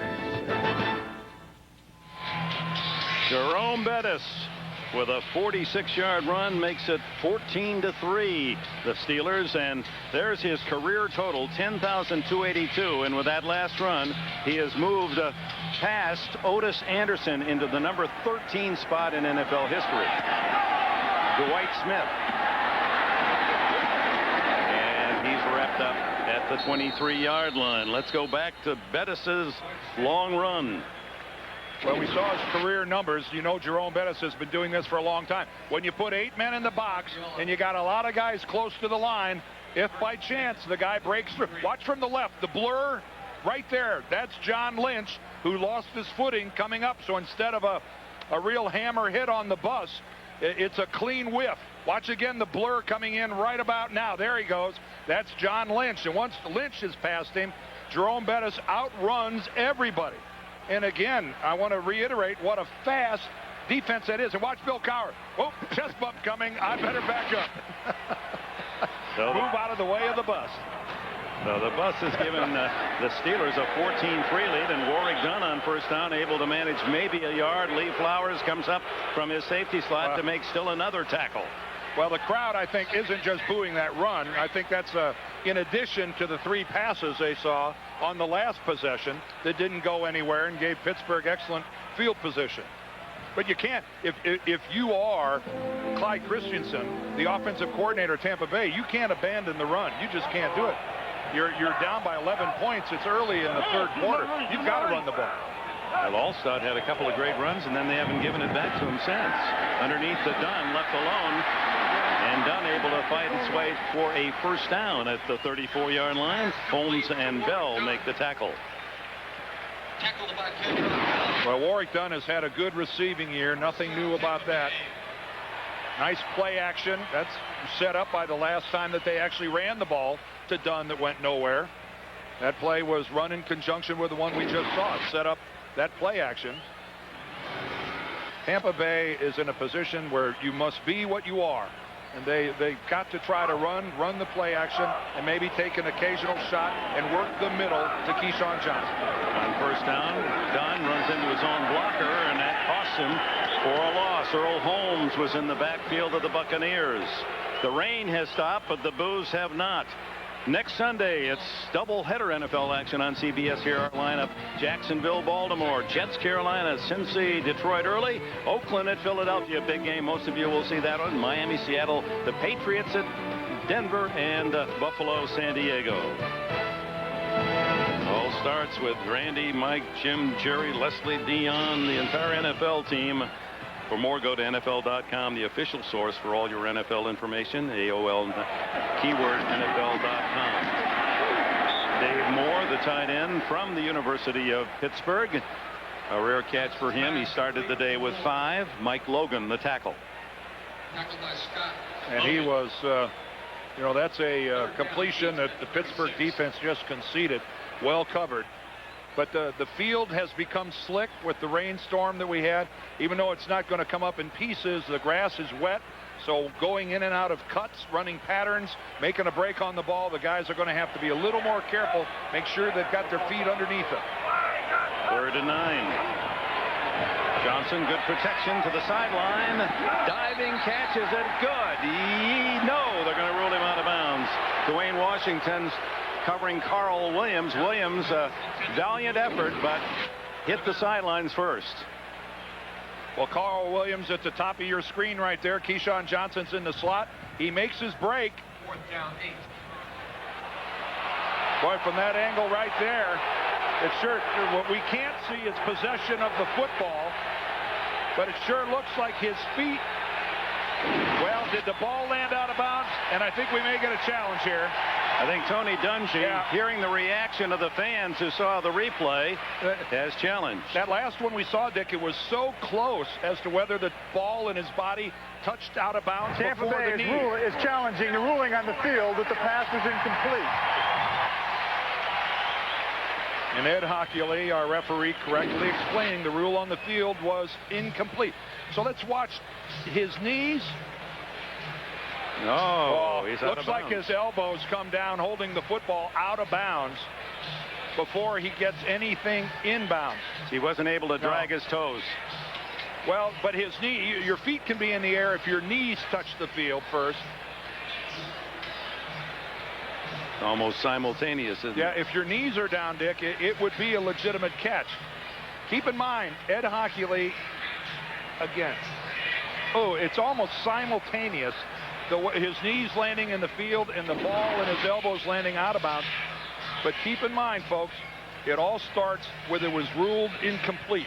He would have to see conclusive evidence to overturn it. It's a tough call there, Dick. I'm not sure that's conclusive evidence. One of the game's very best officials, Ed Hockley, who has seen Super Bowl duty, will make the call.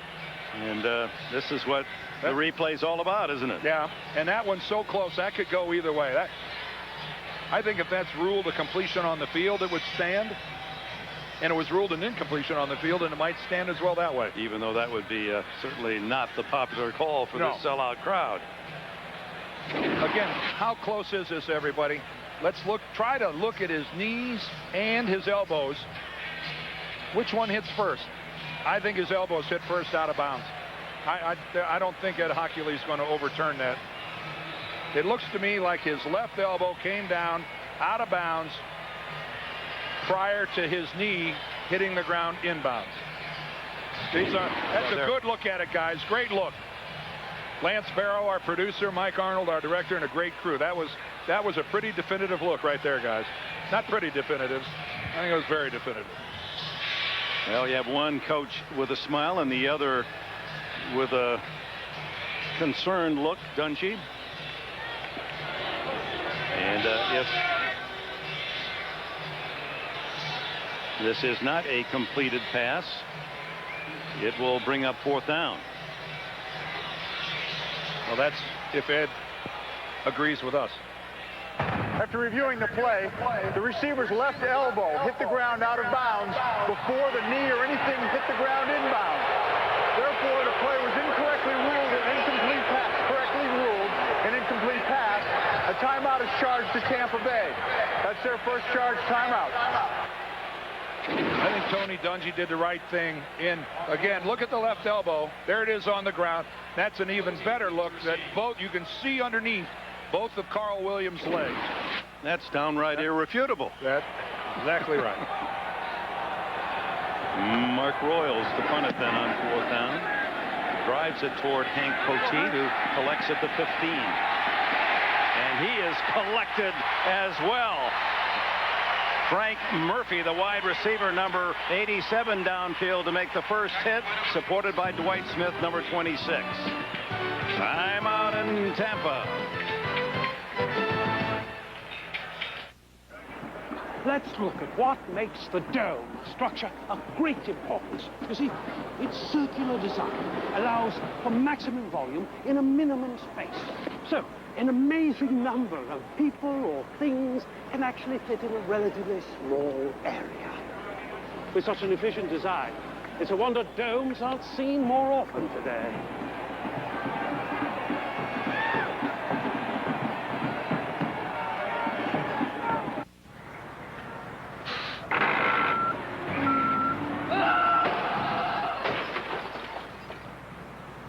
Inevitably, there will come a time in your life when you realize you need a cell phone. And when that time comes, we'll be here.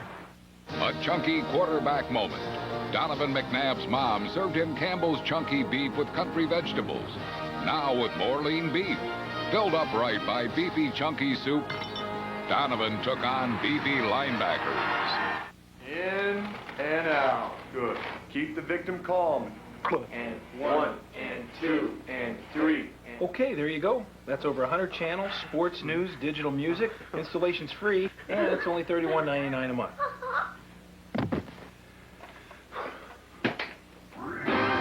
Just $31.99 a month gets you over 100 channels of DirecTV programming. Right now with free professional installation.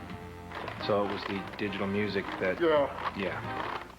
Access NFL.com now on America Online. Get live game day coverage and real-time stats at AOL keyword NFL.com. Doug's wife plans a weekend getaway. The thing is, there's no TV. How long can a man survive? I'll just watch TV. Hey, look what's on. Flowers! And all new King of Queens, CBS Monday. 9:36 remaining in the third period here at Raymond James Stadium in Tampa, Florida. Jerome Bettis with that long 46-yard run to boost his average per rush today as he shoots for another 100-yard rushing game. If he gets it, it'll be 50 in his career that began with the Los Angeles Rams. Stewart, very close to picked off by Donnie Abraham, intended for Plexico Burress. Now that's what's called squatting on a receiver.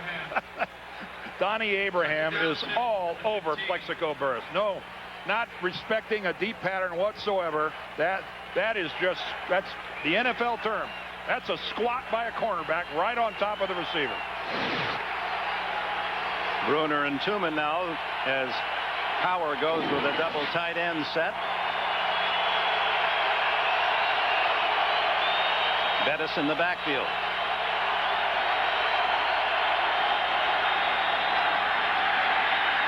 This is a planned run, and Stewart is out close to the 25-yard line, and a gain of about 9 before backup middle linebacker Nate Webster can make the stop. Well, it all started with a pump fake by Cordell Stewart. That's intentional to freeze the deep. Watch, he'll come up and pump fake to his left.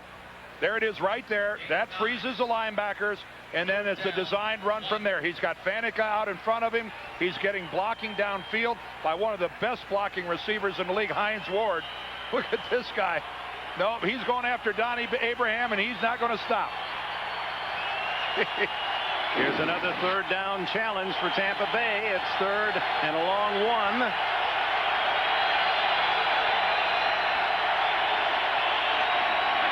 And it's Bettis outside and to the sidelines at the 40-yard line. So that makes it 5 out of 7 conversions on third down by Pittsburgh. Let's go to Bonnie.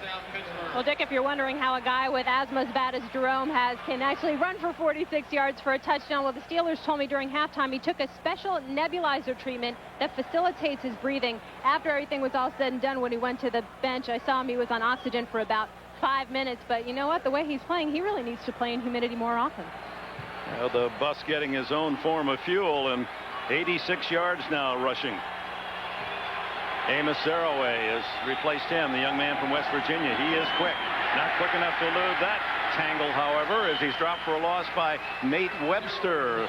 Played his ball at the University of Miami, Florida, and was picked in the 3rd round last year. First and second down, though, don't seem to be Tampa Bay's problems. As we saw with that last run by Bettis on 3rd and short. It's the 3rd down conversions are just killing Tampa Bay. And your defense, this is a defense that's used to getting off the field.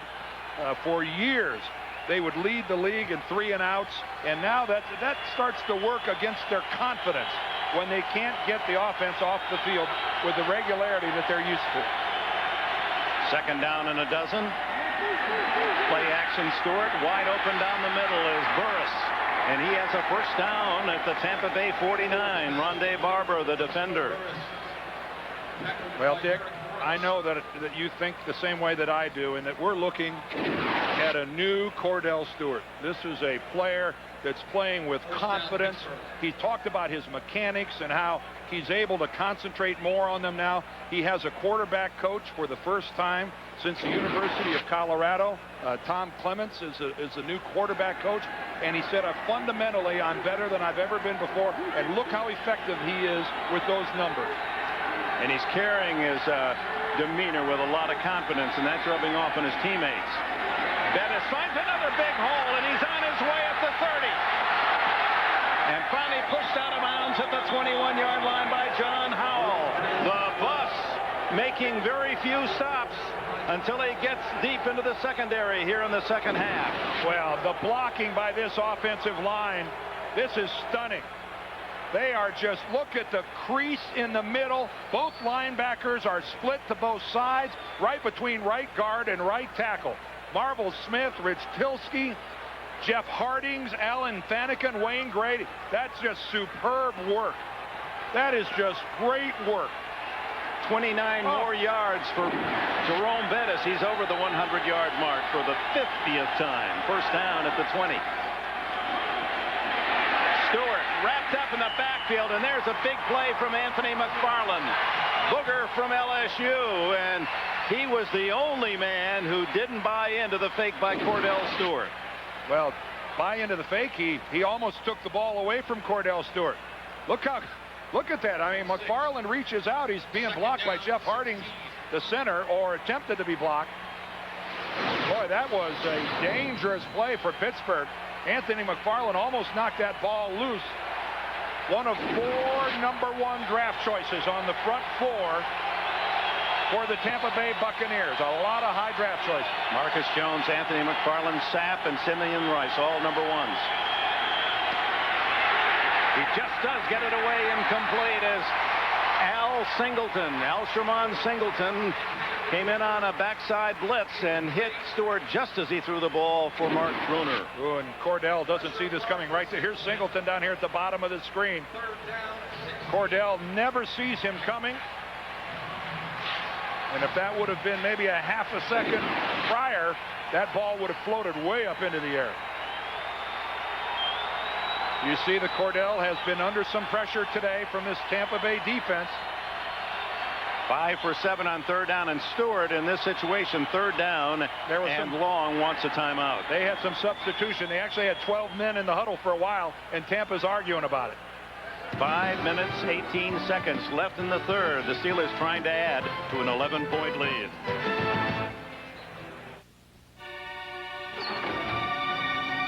Some situations call for trucks with more power.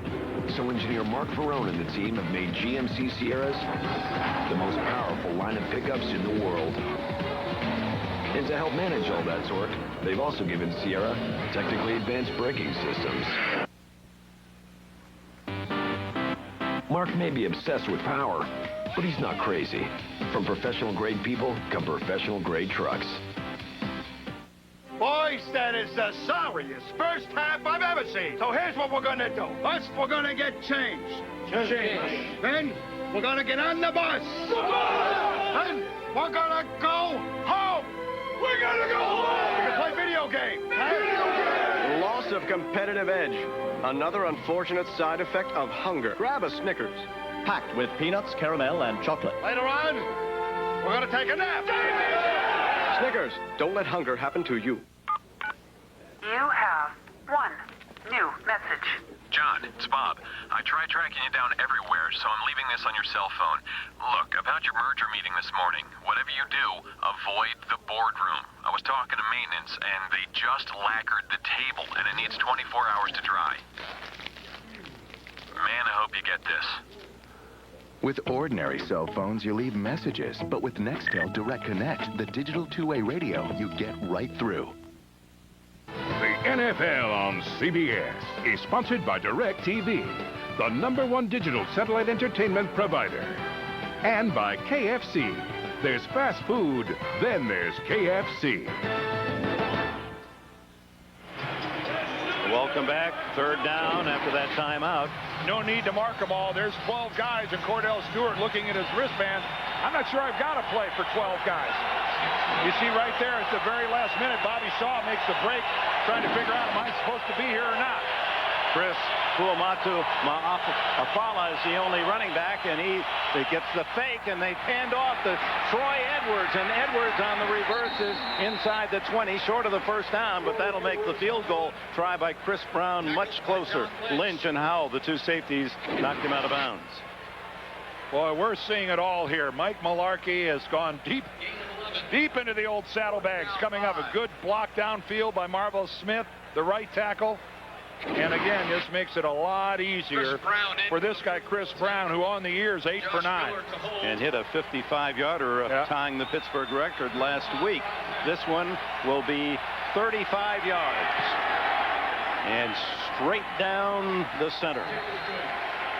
The Steelers lead by a pair of touchdowns. It's 17-3.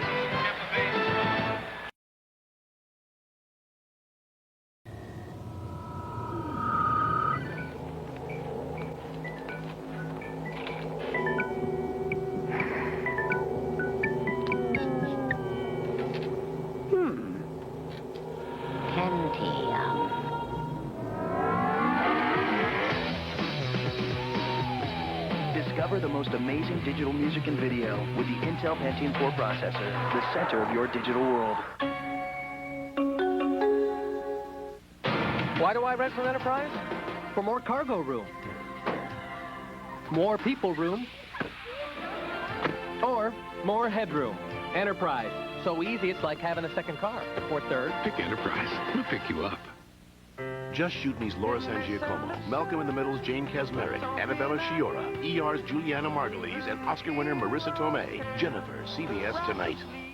Wednesday, The Amazing Race goes to India, where the culture and crush of humanity could spell disaster for American teams. You lied to me! All new episode, CBS Wednesday.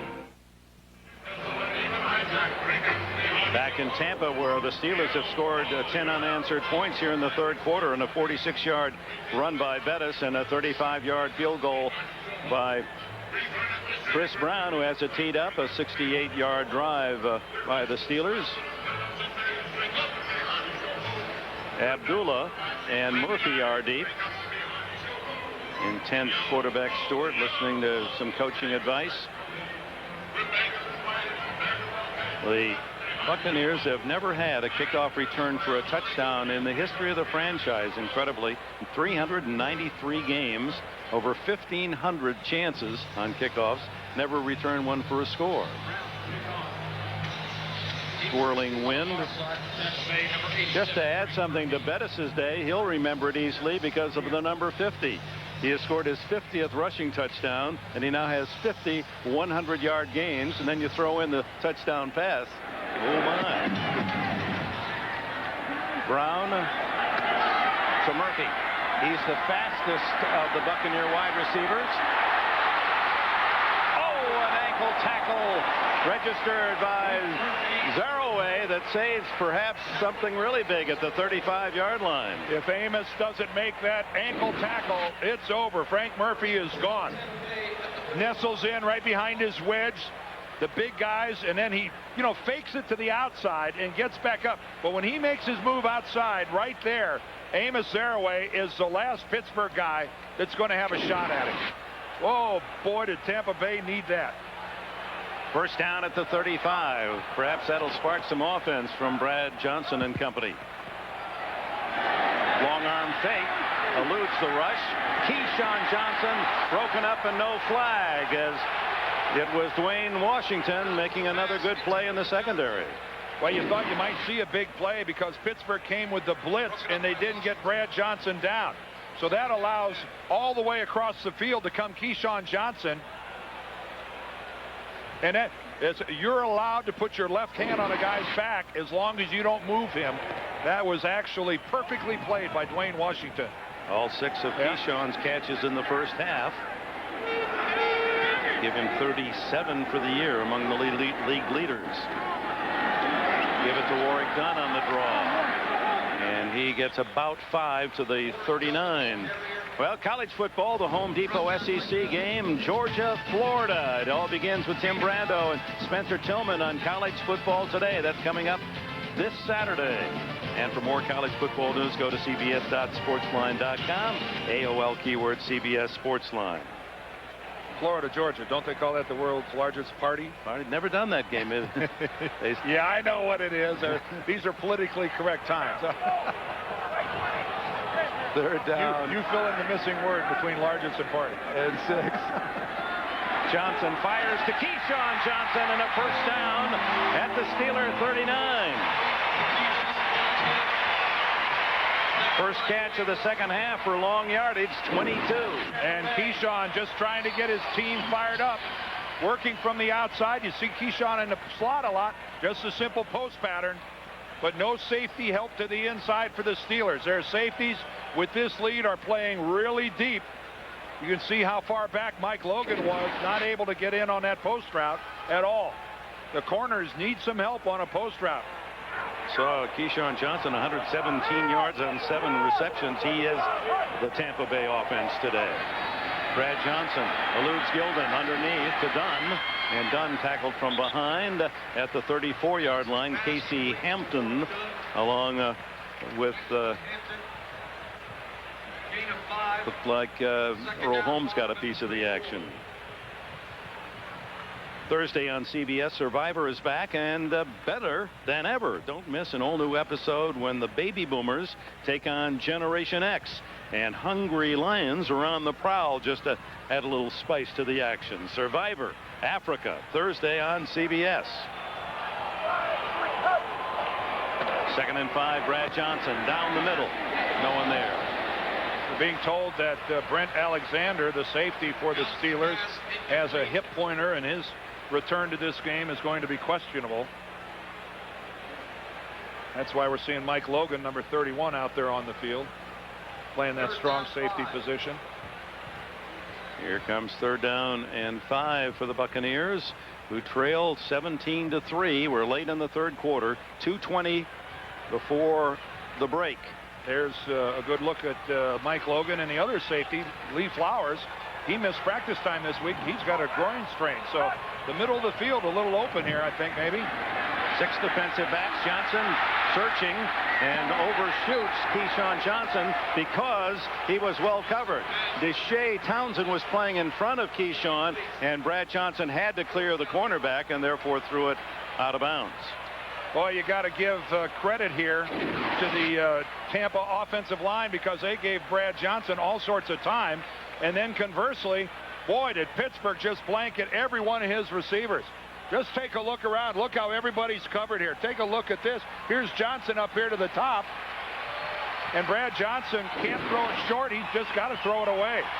Big 4th down and 5. They go for it from the 34. Blitz comes, and they get Brad Johnson. Mike Logan with a sack. Boy, how does Brad not see Mike Logan coming? He's coming from his right side. I know he's looking to the left, but still, you'd think a right-handed quarterback would have, you know, a little bit of a vision angle to the right-hand side. Take a look there, the left side of your screen. But Brad is so tuned in, working the left side of the field. He never once even swiveled his head back to the middle. There he's looking left, and that's all there is to it. Never sees Mike Logan. Logan, for the injured Brent Alexander, has his first sack of the season, the 4th sack for the Steeler defense today. And if you know one thing, Dick, about the Steeler defense, they're going to come. They're going to blitz you over and over and over. Pittsburgh taking over on downs at the 43, and illegal procedure is the early signal. Ball start. Pittsburgh, number 80. 5-yard penalty. It's 1st down. First penalty of the game for either side. First penalty. No wonder it has moved at a nice pace. Monday on CBS, whole new night, a great television, folks, starting with The King of Queens, then Yes Dear, then Monday's #1 comedy, Everybody Loves Raymond, followed by Becker starring Ted Danson, plus an all-new Family Law, all here tomorrow night on CBS. That's the first penalty that was accepted, Dick. You're right, and that is one of the things that has this game moving. On 2nd down, the long throw is going to be intercepted. It's Barber, Rondé Barber, 2nd of the game. He's down by contact. The whistle sounded at the 49-yard line of the Buccaneers. Yeah, Hines Ward tackled Rondé Barber, and that ball came off Cordell Stewart's hand. Really funny. That ball just really got away from him. I don't know if the ball was a little slick, but when you saw that ball in mid-flight, it was really moving a little funny. Again, good protection, but look at that ball just floating. I'm assuming Cordell was trying to go deep, but that thing is almost end over end, right to Rondé Barber. Tampa Bay desperately needed a break. After turning it over on downs, their defense has come through. Can their offense do anything with it? Barber's 3rd interception of the season, 2nd today. They take over just on their half of the 50. Johnson gets away from Gilden, tucks it away, and runs it to the 43. A gain of about 7 before Van Olhoffen can make the stop. Hines Ward had made the play and came up hobbled. Lift all the way over to the Pittsburgh bench, and they're working on him over there. He's impossible to speculate. It was something with a leg, the way he was limping over, and boy, he's in pain. Clock runs 1:25 remaining in the 3rd quarter. Pittsburgh leads by 14, but the turnover, and Brad Johnson and the Bucs trying to take advantage.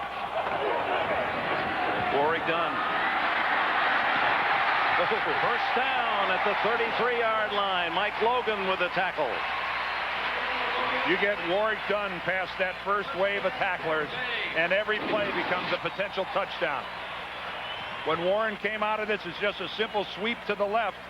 But when he gets by that first wave, it looks like he may be gone. It was an outstanding hit by Mike Logan. Boy, did he come over and tag Dunn.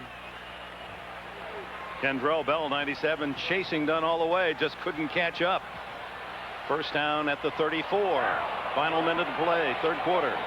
Johnson underneath to Keyshawn Johnson for short yardage at the 31. Time for one more play, at least here in this third period. Well, they've got trailing. I would try to run a play.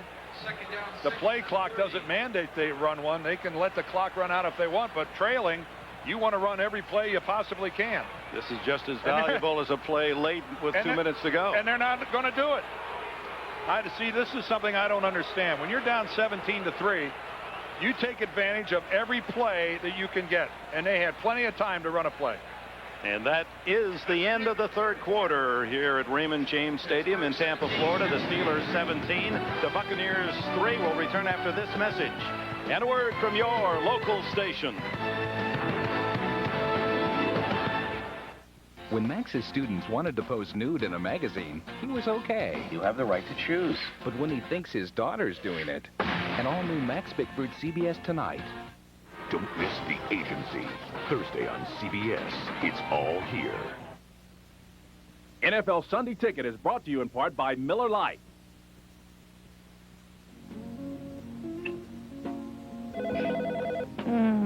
Let your machine get it. This is Mike. Leave a message. Hi, this is Jim's video calling. 2 videos. Camp Cleavage and Undercover Babes are overdue again. Please return those as soon as possible. Thank you. Think we got a fourth. Getting the guys together? Grab a Miller Lite. It's Miller time. Camp Cleavage and Undercover Babes. Plastic holds the promise of a better world, taking medicine to new heights and giving our lives greater comfort. It's in the packaging that protects us and a pacemaker to empower us, every day touching every generation. From the ambulance to the emergency room, it puts the answers in our hands and hope in our hearts. For a safer, more brilliant tomorrow, plastics make it possible. Introducing the best America Online ever. New version 7.0. It's better, faster, and easier. It's like a click and you're connected. 7.0 is fast. It's got all the new features. It's just so easy. All new AOL version 7.0. Welcome. It's everything you love about America Online. You've got mail. Now with cool new features and places to go. I'm falling in love with the new features. 7.0 is the best. Don't be a chicken, it's easy. America Online, new version 7.0. So easy to use, no wonder it's #1. Call 1-800-4ONLINE. And welcome back to Tampa. Hines Ward, as they tape that left ankle. Apparently, that's what he twisted. We open the fourth quarter, 17-3. Steelers lead. Brad Johnson with a second down and 6 at the 31. Under pressure, down he goes, the 5th sack as Joey Porter registers this one. Third-year linebacker from Colorado State who can really move. I just think back to Friday afternoon, our conversation with Brad Johnson when he said, I really can't get a handle on this Pittsburgh blitz package. They come from everywhere. That you can't figure out what gaps, and it's apparent that this Blitzburgh package has Tampa Bay confused. Right up the middle, Brad Johnson with nowhere to go. Joey Porter, an outside linebacker, blitzing up the middle. And right now it's Pittsburgh defensively that's mandating what's going to happen to this Tampa Bay offense. Third down and 18. Here comes another blitz. And he gets it off just in time and complete to Jaquez Green at the 16-yard line. Mike Logan was the man just a little late in getting to Brad Johnson. Well, Jaquez Green is working to the outside. Keyshawn is there in the slot, and he just gets lost in the Pittsburgh secondary. They're sitting back in a too deep zone, and then all the attention went to Keyshawn, which is where Brad was looking originally. And Jaquez Green, who's not been a huge part of this game, really left alone. Big first down at the Steelers 16 early here in the fourth. And now Warwick Dunn. And he's met, and helmets fly as Earl flag comes Holmes in. Makes the tackle along with Casey Hampton. We're going to get a holding call against Tampa Bay. Ed Hockley actually threw the flag himself.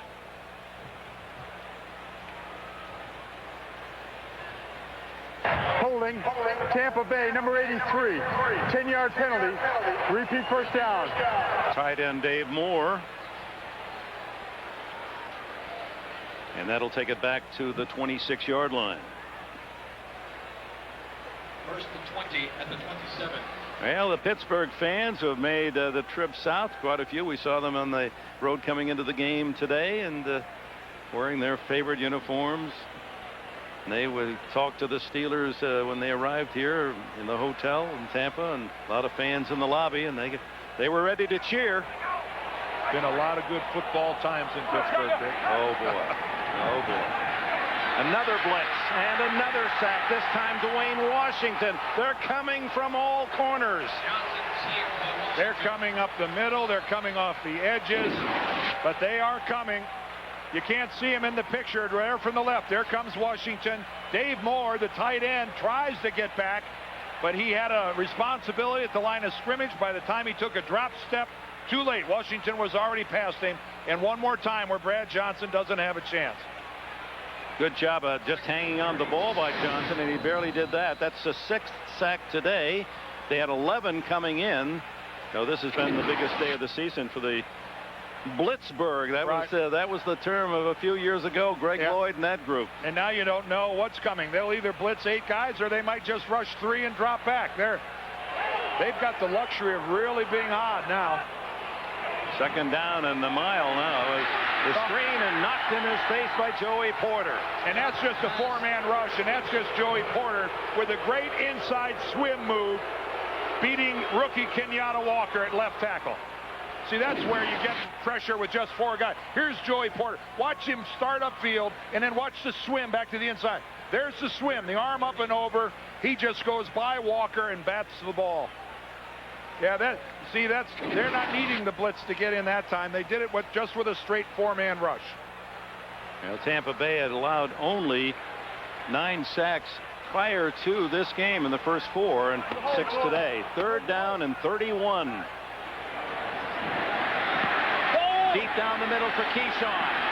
Off his fingertips and intercepted as Mike Logan came down with a carom. Oh, if you're Tampa Bay, you're going, how much can go wrong? What a throw by Brad Johnson. He put that ball right on the hands of Keyshawn Johnson, who's fighting off double coverage, trying to make the catch.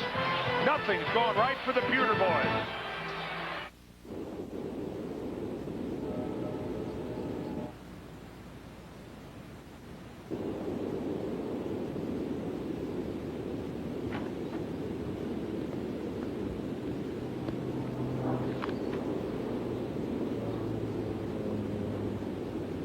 Sunday, Jim.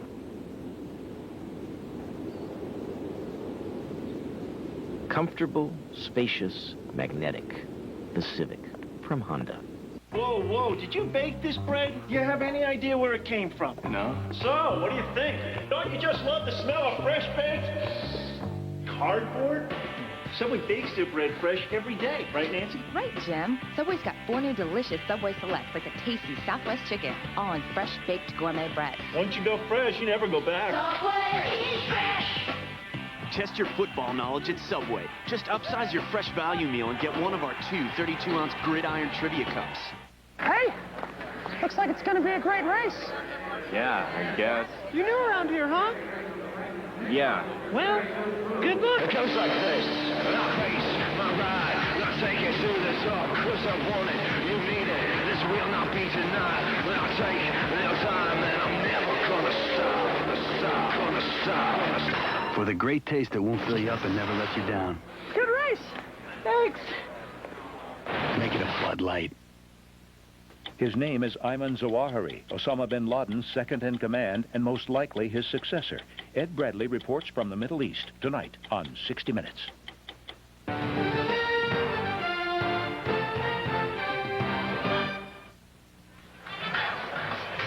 Pressed into service with Brent Alexander's injury. Safety Mike Logan out of West Virginia in his 5th year has his 3rd career interception. Also a big sack on that last sequence.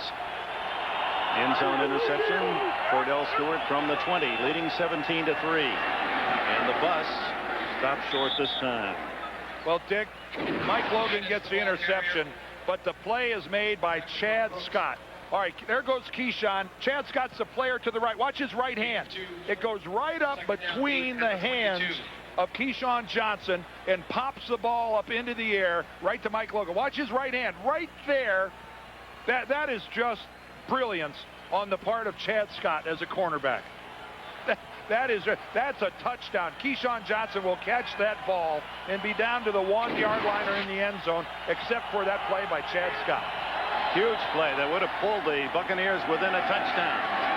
And it's Bettis again, struggling to the 24. Jamie Duncan, the tackler. It's 3rd down and 6. Let's go to Bonnie. All right, well, update on Hines Ward. Sprained left ankle. They taped it up. Going to give it another shot. And one other note, Bill Cowher, about as happy as all of his players on the way the Steelers have been playing defense, made a point to go to every single one of his defensive players to commend them on the way they've been shutting the Bucs down this second half. Dick? Thank you, Bonnie. Amos Zaraway comes in, the 210-pound sprinter who has done a good job. He's rushed for over 200 yards as a support of Jerome Bettis. 3rd and 6. Stewart, draw. Look at the speed outside, but he doesn't get to the 30. He stopped short of the 1st down. Good open field tackles from Derek Brooks and John Howell. And the punting team on for Pittsburgh. But to no one's surprise, a very conservative series by the Steelers. Keep the clock running. Maybe Cordell Stewart can make something happen.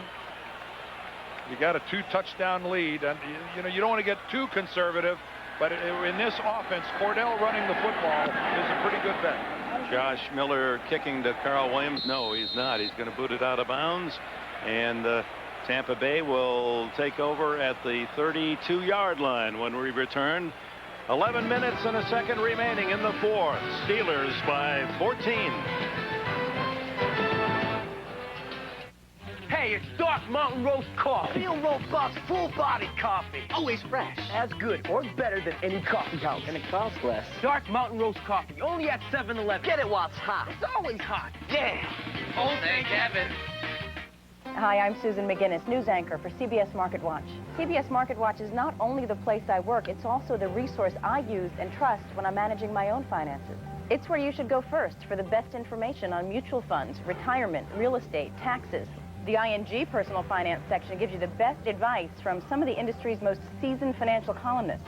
More than 100 journalists worldwide reporting for you. CBS Market Watch is the #1 source for financial news. It's more than just news. It's news you can use.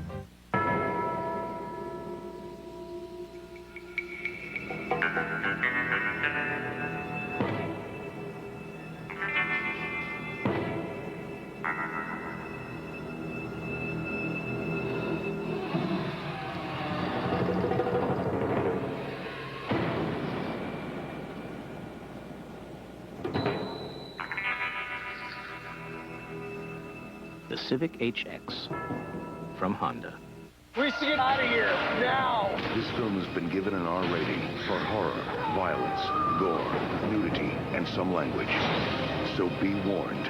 From the producers of House on Haunted Hill, 13 Ghosts, rated R. Starts Friday. The NFL on CBS is sponsored by the Civic from Honda, with more fun per gallon. Your neighborhood 7-Eleven store. Oh, thank heaven for 7-Eleven. And by Circuit City. We know how you feel. That's why we're here. Circuit City. We're with you. With Bonnie Bernstein and Dan Deerdorf, Dick Enberg at Raymond James Stadium in Tampa Bay. In Tampa, Florida, 17-3. The Pittsburgh Steelers certainly have to rank as one of the surprise teams of this NFL season and are showing how they're doing it with superb defense and some timely offensive calls. Brad Johnson goes to work, goes underneath, completes a Jaquez Green. Jason Simmons makes the tackle. Well, Dick just talked about this defense. #1 ranked defense in the NFL. They just come from every angle. That time they come from Johnson's right. There's great coverage by Dwayne Washington. Another sack that time by Joey Porter. Washington off. There's Porter again up the middle. Brad Johnson is seeing everything, and that time Chad Scott with just a highlight film play by a cornerback. And I think we've got Jaquez Green down on the ground. He seems to be grabbing his leg. He was the guy who caught that last pass.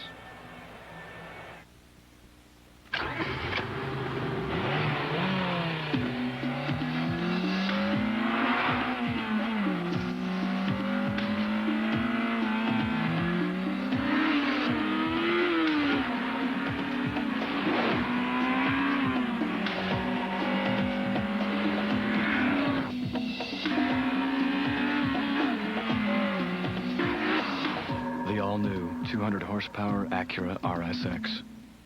Look, I know Circuit City's doing this expo thing, but we're busy. Get what you need, we're out of here. Agreed? Yes.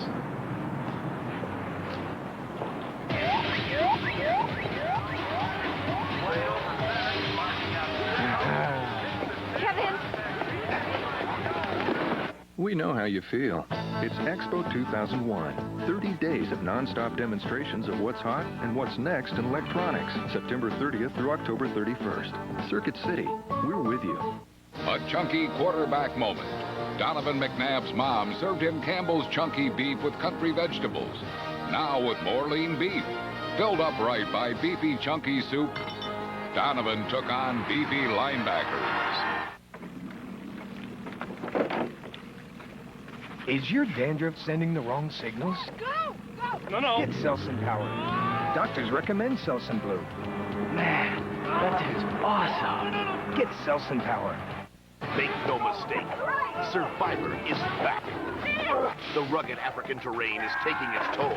I'd rather die right now than deal with this pain. Barbie went down in Africa. And just when you thought it couldn't get any worse, hungry lions are on the prowl. This is probably going to happen every night. All new Survivor Africa, CBS Thursday. Jaquez Green apparently okay as we resume play. 10:39 left in the fourth. Brad Johnson on second down and 6. Underneath to Keyshawn Johnson, hit and driving the ball away. Dwayne Washington, who has played a solid game at corner, as has his counterpart Chad Scott on the other side. Well, this defense of the Pittsburgh Steelers has just been nothing short of outstanding today. This looks like a ball that should have been caught by Keyshawn. He's got it right on his hands. He doesn't pull it in. Yeah, Dwayne Washington gets there in a hurry, but that's a ball that Keyshawn should have caught. Just 61 yards of offense in the second half for the Bucs. They desperately need a big play. And another deflected pass by Jason Gilden. He has the hat trick. 3 knockdowns by Gilden. Just by Gilden. I think Porter's got a couple.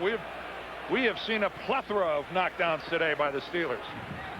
Again, they're not getting close to Brad Johnson, but they are getting up in the air. And Gilden here, look at him. He got knocked backwards and then got his legs underneath him and still had the ability to get up in the air.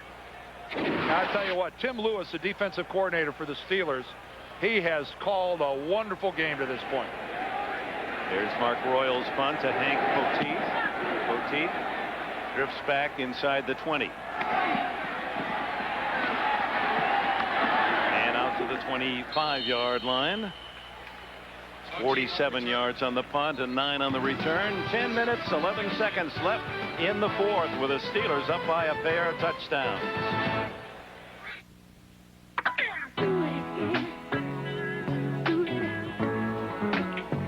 Let's do it again.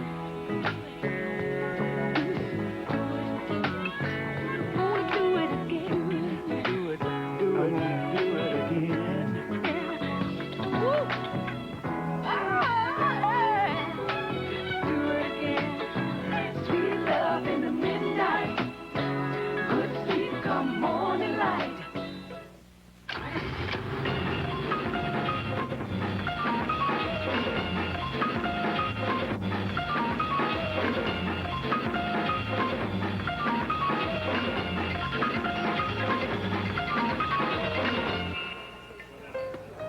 Lisa?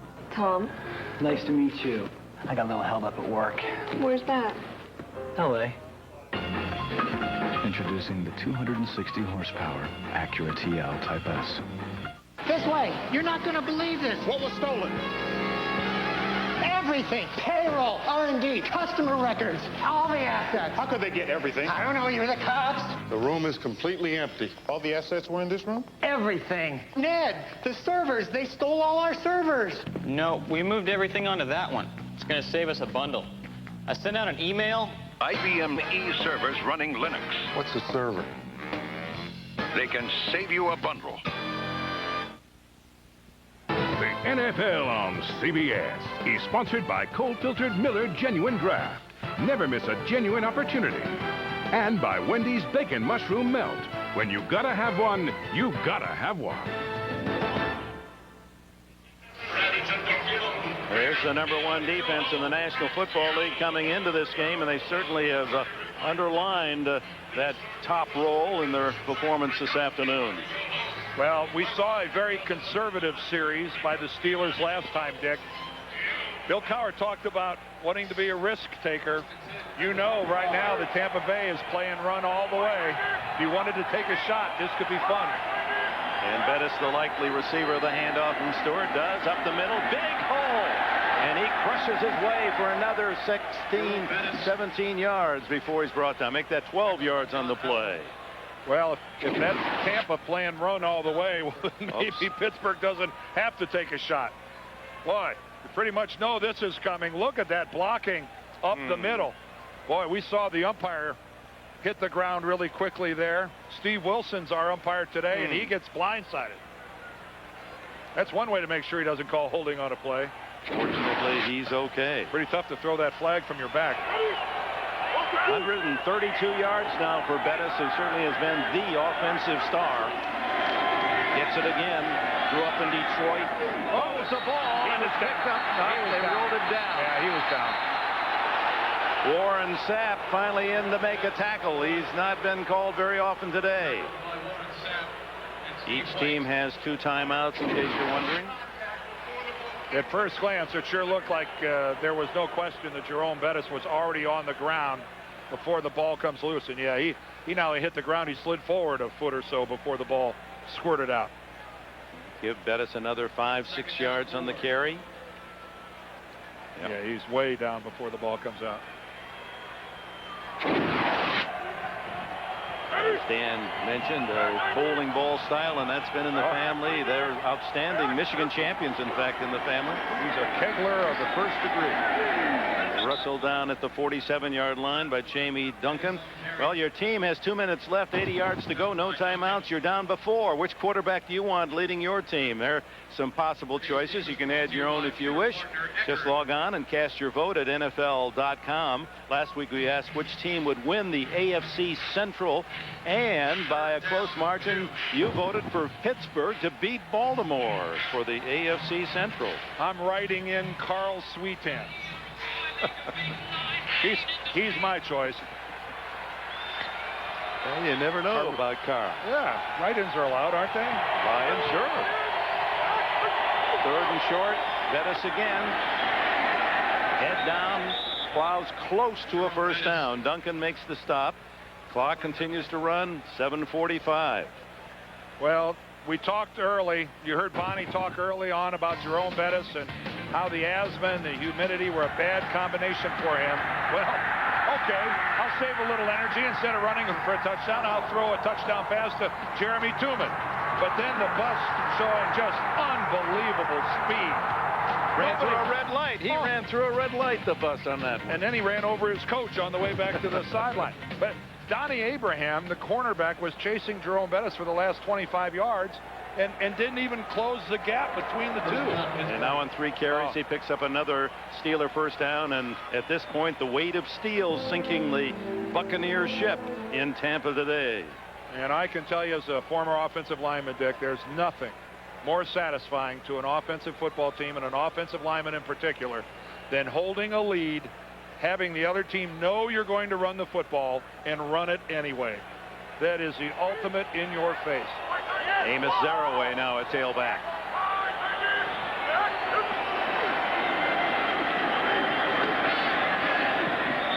Gets into Tampa Bay territory, tackled at the 48-yard line by John Lynch.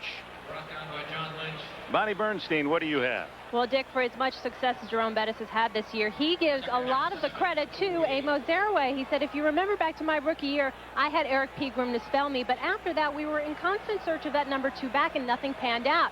Said Amos could have been effective a couple years ago, but he had some attitude issues because he was so used to starting in college. But this year, he's willing to do whatever's asked of him, and now Jerome says, I don't have to worry about looking at the sideline thinking, I don't really have the opportunity to take any time off. Zaraway, as we mentioned, over 200 yards. That's a pretty good backup. Gets it again. Great speed, and he has a first down at the Tampa Bay 37. Amos wasn't tackled. He just fell down. He put a move on air and fell down. I think Amos was a little surprised when he broke through as cleanly as he did. Now, this is not a violent collision. Doot, doot. I think he's a little upset with himself at that. Has a first down inside the 38-yard line. Only 8 yards rushing total today, as he's been nailed for a couple of losses by the Bucs. Dan Kreider, the blocking back now. Zaraway tries the other side and carries a tackler with him to the 34. Wow. A gain of 4. Well, next week, a doubleheader on CBS. Some delicious games for you. Check them out. We'll be in Baltimore. Ooh, that could be interesting. Jacksonville and Baltimore needing a victory. Jets, Carolina, Cincinnati at Detroit. Oakland, Philadelphia. Big late game at 4:15. Miami, Seattle. Pats at Denver. Buffalo will be in San Diego. And Jim Nantz and his fine crew in New York. The NFL today starts it at noon Eastern, 9 o'clock in the West. Look at that, 208 yards rushing today for Bill Cowher's Steelers against a defensive team that has been averaging only giving up 100 a game. Dan Kreider, that's a surprise move. He rarely gets the ball. In fact, that's his first carry of the entire season. The free agent from New Hampshire has a first down. And this is an old-fashioned butt whipping right now. This is a statement drive by the Pittsburgh Steelers. Look at that. When the opponents have a 100-yard rusher, Tony Dungy's teams go 1-14. And you figured that Tampa Bay would have some confidence. They scored 2 fourth-quarter touchdowns last week to send that Tennessee game into overtime. But yet, they're not going to get a chance here. This is just a back-breaking drive by Pittsburgh. Zaraway fumbles the ball, and it appeared that I think Faneca had it, but I think he lost it again. 66, Faneca had his hands on it first, but then the pile developed. That was a moving pile. That thing, I thought Faneca had it, but then I think he lost it, Dick. This could be big for the Buccaneers. They say they got it. They do. Oh, there comes the chin. Jamie Duncan was the man who forced the fumble. And Rondé Barber's walking off the field with the ball. Boy, everybody on the defense is going after it. And boy, what a big hit that time by Jamie Duncan. He forces the ball loose from Zaraway. Duncan, number 59, Rondé Barber came in from the side on the hit as well. Warren Sapp trying to he looks like he scraped it in there. Warren Sapp might have gotten the recovery. Took it right away from Faneca. You know what happens at the bottom of those huddles all the time. That was one of the best looks I've ever seen of a guy who had the ball and then just had it taken away. Alan Faneca had it, and Warren Sapp peeled it away. There's time for the Bucs. 4:15 left. Johnson, however, runs out of time as Kimo von Oelhoffen has part of this sack parade. His first of the season, 7 on the day. Well, and this job of coverage by the Pittsburgh linebacking and secondary is just sensational. Now, it's also an illustration that Tampa Bay, Dick, has precious little speed at the wide receiver position. They really don't have the ability to stretch the field, and it's really hurting them. Johnson pumps, and now he's sacked for the 8th time, and how frustrating it must be for the Buccaneer fans. Gilden and Van Oelhoffen collaborating on that sack. Well, again, just take a look downfield. Let's roll this thing from up top. Another coverage sack. only rushing 4, dropping 7. You got a dump-off guy down here, but it's all you got. Underneath, incomplete, and intended this time for Murphy, Frank Murphy on a slant, but Dwayne Washington, how many times have we called his name today? Washington in his 8th year out of North Carolina State. He has been superb, that ex-Viking. Well, Dwayne Washington and Chad Scott give these Steelers a real luxury at the cornerback position. 2 solid guys. The defensive coordinator, Tim Lewis, knows he can count on. And there is Tim right there. Remember Tim, he was a fine defensive back in his own right. He drafted #1 by the Packers back in 1983. Had a pretty serious neck injury that forced him to leave the game in '86. But Tim Lewis has called a masterpiece of a game today. Tampa calls timeout. They're going to go for it on 4th down. The day has ended. Amber blends to twilight blue. The world softens a bit around the edges. You release all the cares of the day, and nothing else in the world matters. Bella Sera Pinot Grigio. It's going to be a beautiful evening. Or as they say in Italian, it's going to be a bella sera. We're back with a reminder tonight on CBS 60 Minutes. Even if the United States military gets Osama bin Laden, are there more just like him ready to take over? Ed Bradley will have the story for you. That's on 60 Minutes tonight. Followed by Oscar winner Richard Dreyfuss, new series, The Education of Max Bifford. And then don't miss an all-star cast, inspirational true story, the CBS Sunday movie Jennifer, tonight on CBS. Well, 2 old friends on opposite sidelines here. Tony Dungy, Bill Cowher. And this is critical here now. Any life at all for Tampa, they got to do it here. Going for it on 4th and 15 down the middle to Keyshawn Johnson for the first down. And he's going to run out of bounds to stop the clock at 3:25 remaining.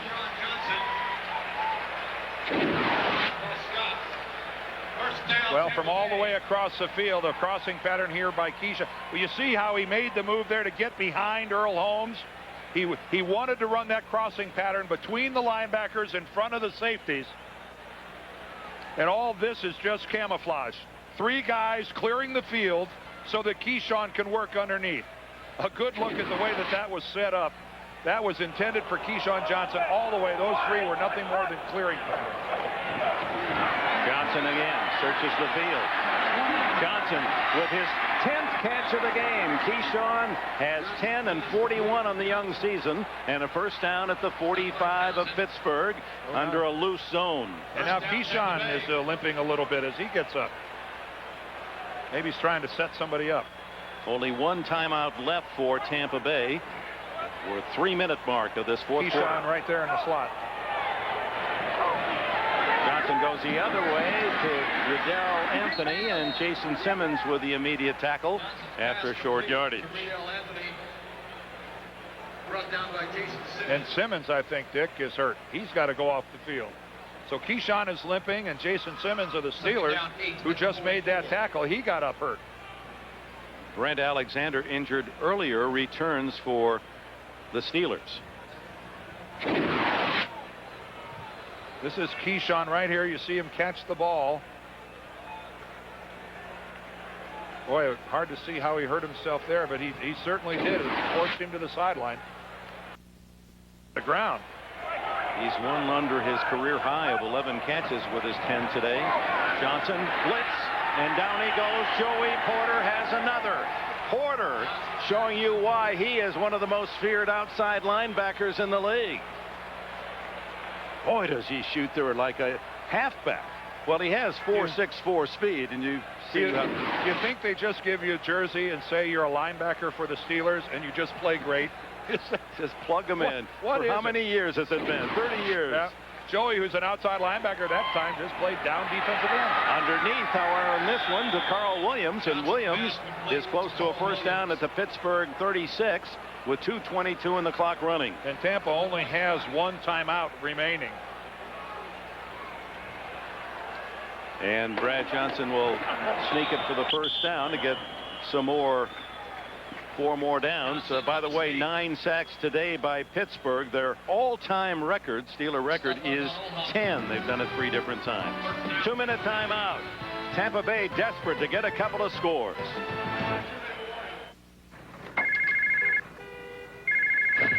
This is Will Burns. You've reached my cell phone. Leave me a message, and I'll call you back. Will, it's Gail. I can't believe you're not answering your phone. Look, get back here. The client changed their mind. They actually like the work. All we have to do is show the plans to one more group, and the job is ours. Call me before it's too late. With ordinary cell phones, you leave messages. But with Nextel Direct Connect, the digital two-way radio, you get right through. Hey, Daryl. Hey, how's it going, Dave? How am I doing? You're a natural. Hey, you got an oven in there, guys? When you get that craving for Wendy's bacon mushroom melt. Coming through. That was close. With 3 strips of bacon and mushrooms in a cheddar sauce, you just have to get one. Hey, Dave, come on in. We got to go get lunch. I'm starting to get the hang of this. He says he's getting the hang of it. Wendy's bacon mushroom melt. When you got to have one, you got to have one. Whoa. Remember, Wendy's pickup window is open late, so you can eat great, even late. Seattle is surrounded by water. And then it rains. And that means car accidents. When that happens, are you going to have a State Farm agent who knows you personally? Or are you going to have no agent and hope for the best? Over 16,000 State Farm agents. Our rates are very competitive. It's no accident. They insure more cars than anyone else. I'm going to be getting some calls today.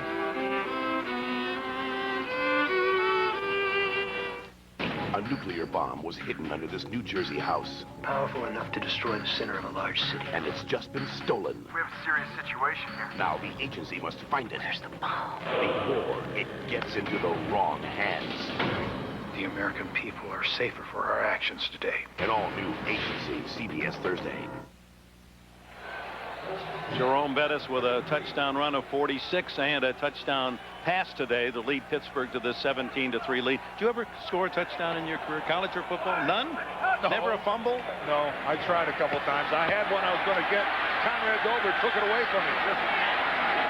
The long throw by Johnson is incomplete, intended for Frank Murphy, and the fans want a flag. Kind of the way Warren Sapp took that one away from Alan Faneca down there. Dover took your touchdown. My own teammate did it to me. Well, Tampa Bay trying so hard to get back into this football game. Ooh, Dwayne Washington is still got the coverage after the double pump. He didn't bite on it. A lot of hand checking. A lot of hand fighting going on down there. And the officials in this game have really let the receivers and the DBs go at it. Second down and 10. Buccaneers need a quick score. Number 10, that ties the Steeler record, and Porter has his 3rd of the game, plus countless pressures. Yeah, well, the education of Kenyatta Walker, the left tackle, continues there, number 67. Joey Porter gives him the inside fake, comes back upfield, and just freezes his legs. 10 sacks today allowed by Tampa Bay. Not only ties the Pittsburgh all-time record, it ties the Tampa Bay record for most sacks allowed. Johnson underneath, complete to Carl Williams. And Williams is down to the 26-yard line. This will be a long week of practice for the Tampa offensive line, Dick. That's a lot to overcome.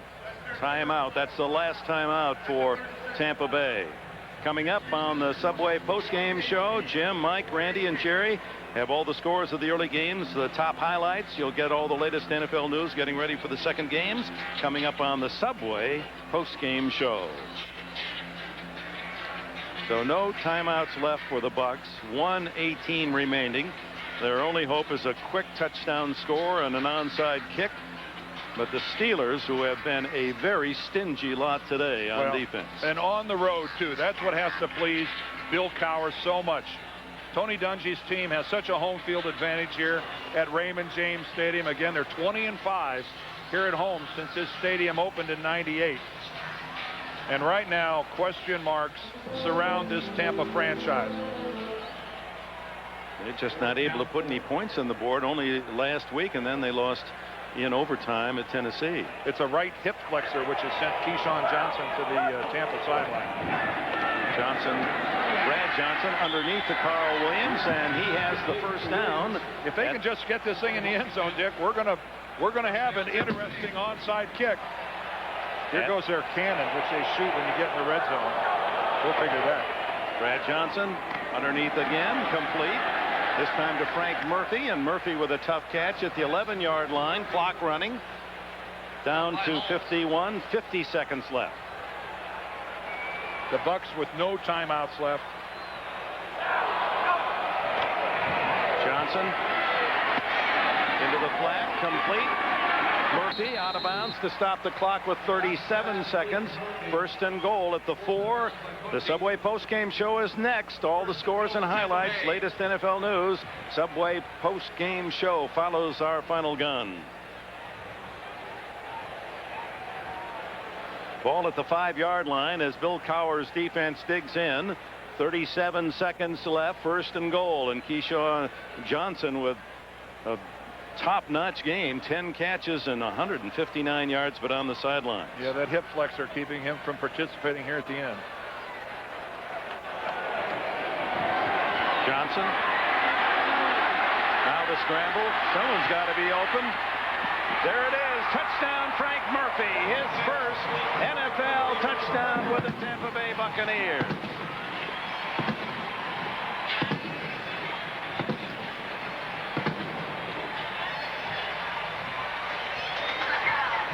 Well, right now, over on the Pittsburgh bench, it's a case right now where Jay Hayes, the special teams coach, is going to try to get all the hands guys together and go over their drill on how to defend the onside kick, which you know is going to come. Gramatica to try the extra point out of Mark Royal's hold.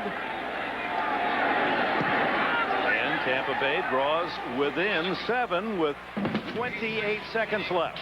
Pittsburgh 17, Tampa Bay 10. A good job that time by Brad Johnson of staying alive. Going to end up, he got the double pump. He faked it once. He really wants to go to the left. Finds absolutely nothing, and without any pressure is able to come back to the right. Bill Cowher won't be too happy that there was no upfield pressure from the right side so that Brad Johnson could get out and have a clear look downfield. Frank Murphy becomes a target, which is all you ask a wide receiver to do. Make yourself visible. 80 yards and 16 plays on that drive, and Murphy with his first NFL score to make it 17-10. Now the onside kick. There is Jay Hayes, the special teams coach for the Steelers, brother of Jonathan Hayes.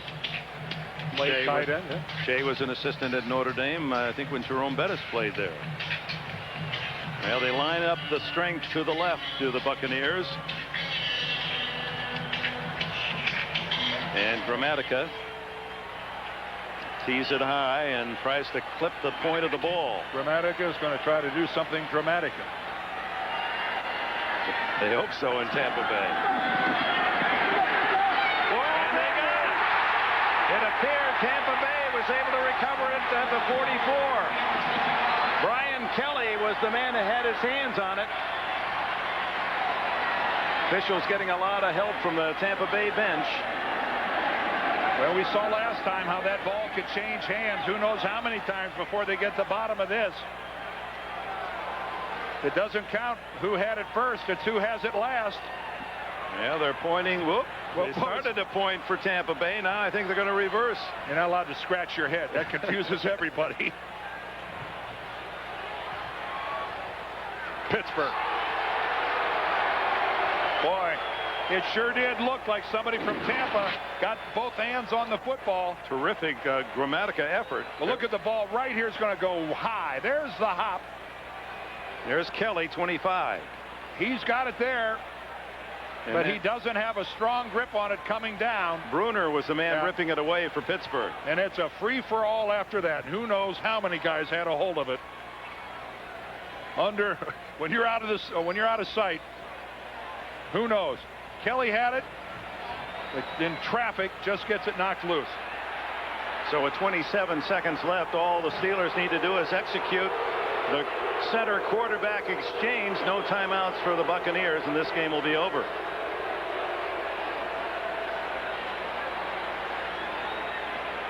No easy accomplishment to go up in that crowd and bring it home. Recovered in the air by Tampa Bay number 25.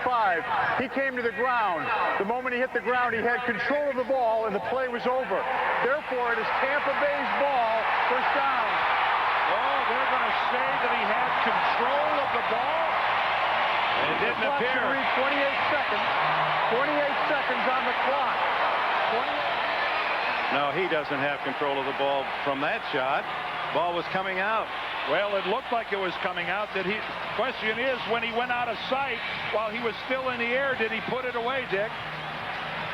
They're saying that, I guess, halfway down, he put the ball away before he hit the ground. You would think Cowher might challenge it. What does he have to lose? You can't challenge upstairs. Now. That's right. This has to be done from upstairs, but the challenge would have to come from the replay booth in the final 2 minutes. And apparently there is none. Wow. No, they're not letting Tampa Bay snap the ball. Yeah, you've got to look at that more closely. I don't know if we have any other angles, but the fact is, if they ruled on the field that he had possession of the ball, it doesn't matter. It's not reviewable anyway. We're back to that means the whistle had to have blown.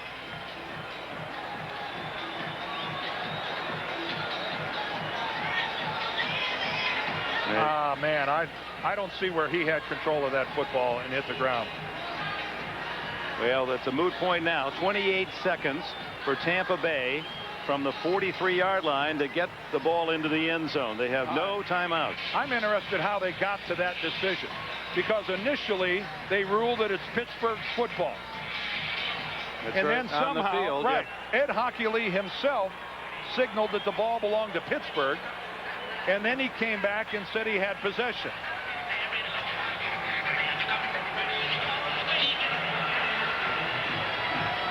You know, we got two different rulings on the field.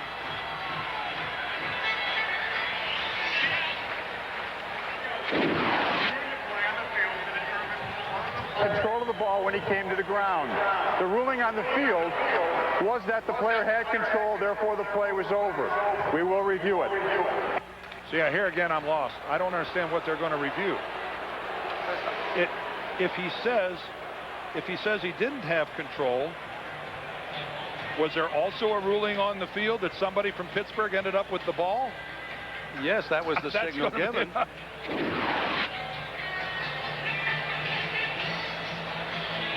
So he's got it here, and right about here it's coming out.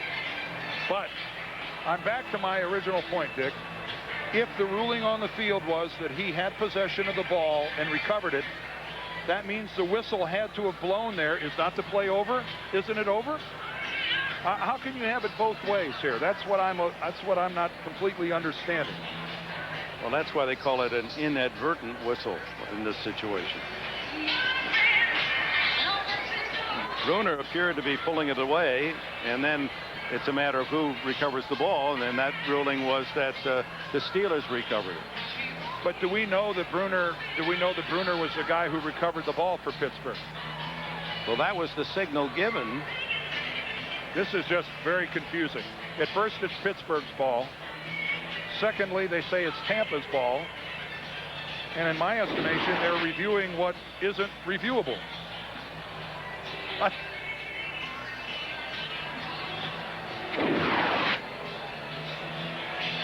There's no question that Mark Bruner right there is out of bounds, but we don't know that he was the guy for Pittsburgh who recovered the ball. Ultimately ended up with the ball. Well, this is a moment where those Tampa Bay fans who have stayed for a possible miracle ending certainly would be anticlimactic here if after all of this they rule that it's not the Bucs' ball after all. Not somewhat of a worried expression from Mr. Hockley. Well, he's talking to the guys upstairs. He's talking to the replay observers. They're going over the rules right now. He's not looking at evidence now. He's listening to. They're trying to gain some sort of a consensus on what is the right rule. Mark Bruner, 87, was the man who was ripping the ball away and looked as if he had a chance to recover that loose ball.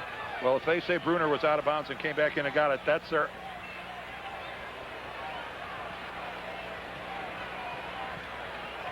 I just think they're reviewing the unreviewable. It sounds like something out of Man of La Mancha. Well, it was one heck of an onside kick by Martin Gramatica. And he did come up with something Gramatica. Oh, weren't you hoping? Well, yeah, I just... Now, this is painfully long, the decision-making process. After reviewing the play, the Tampa Bay player never had possession of the ball. Therefore, the ball was recovered by Pittsburgh. It is Pittsburgh's ball, first down. So the Steelers now will exercise something that hasn't been all that easy for them. The quarterback center exchange, and this game will be over. But for a moment, the Buccaneers had hopes of a couple of desperation passes. And credit Bruner with a big play. Here's a tight end down there digging away, denying the recovery. I still don't understand how they reviewed that. If he's when he said on the field that he had the ball. If he had the ball and the ruling on the field was he was down by contact, is that not the end of the play? It always has been. This will be talked about for a while. And now Stewart with a kneel down. And the clock will run out. So the Pittsburgh Steelers continue to surprise in the AFC Central. They go home. Bill Cowher's team 4-1 on the season, and close friends Dungy and Cowher with final word. And Tony Dungy's work will be a interesting demand this next week, because the media and the fans of this town felt this was an outstanding team, Tampa Bay, and they're not going to be all that pleased about a 2-3 start. It's a long season, and Dungy's crew with some work to be done, especially on offense and protecting the quarterback, as we saw today. With 10 sacks, was that the official total? 10 sacks. Bonnie? Well, a tale of two different games for Cordell Stewart. Cordell, the last time you were in Tampa in '98, 3 interceptions, you got benched. How much more rewarding was this experience for you today? It was one less interception, so with a W2 on top of it. So I'll take it. And, you know, thanks to the defense and my offensive line and Jerome and the guys, man, they really carried everything. And, you know, we made plays when we needed to, and that's what teamwork is all about. Speaking of Jerome, the bus clicking on all cylinders today. Your 4th straight 100-yard rushing game, but the touchdown pass. Now, you get a chance to defend yourself. Coach Cowher told me you practiced that on Friday, and it was the worst throw he'd ever seen. It was horrible, and you know, Coach Malarkey, the offensive coordinator, told me, hey, I don't care. We're gonna run it. You got to make that pass because it's gonna be a touchdown. But it was, you know, it worked to perfection. Work today, and as a result, the Steelers are 4-1 now. That's Dick? right, baby. All right, Bonnie, thank you. It's a young team, the Steelers, and Cordell Stewart seems to have found his confidence. And when you've got the bus to ride on, how great is that? A 46-yard touchdown run to go with that touchdown pass to Jeremy Tooman of 32 yards that gave the Steelers their first score in a 7-3 lead. The Pittsburgh Steelers 17-10. An impressive performance by the Steelers on the road. And again, I'm one of the people, Dick, that at the start of this season, I didn't see the Steelers as being that big a factor in this league. They are. Defense wins big games on the road, and the Steelers brought the #1 defense in the game to Tampa and produced another win. For Dan Dierdorf and Bonnie Bernstein, Dick Enberg, so long from Tampa.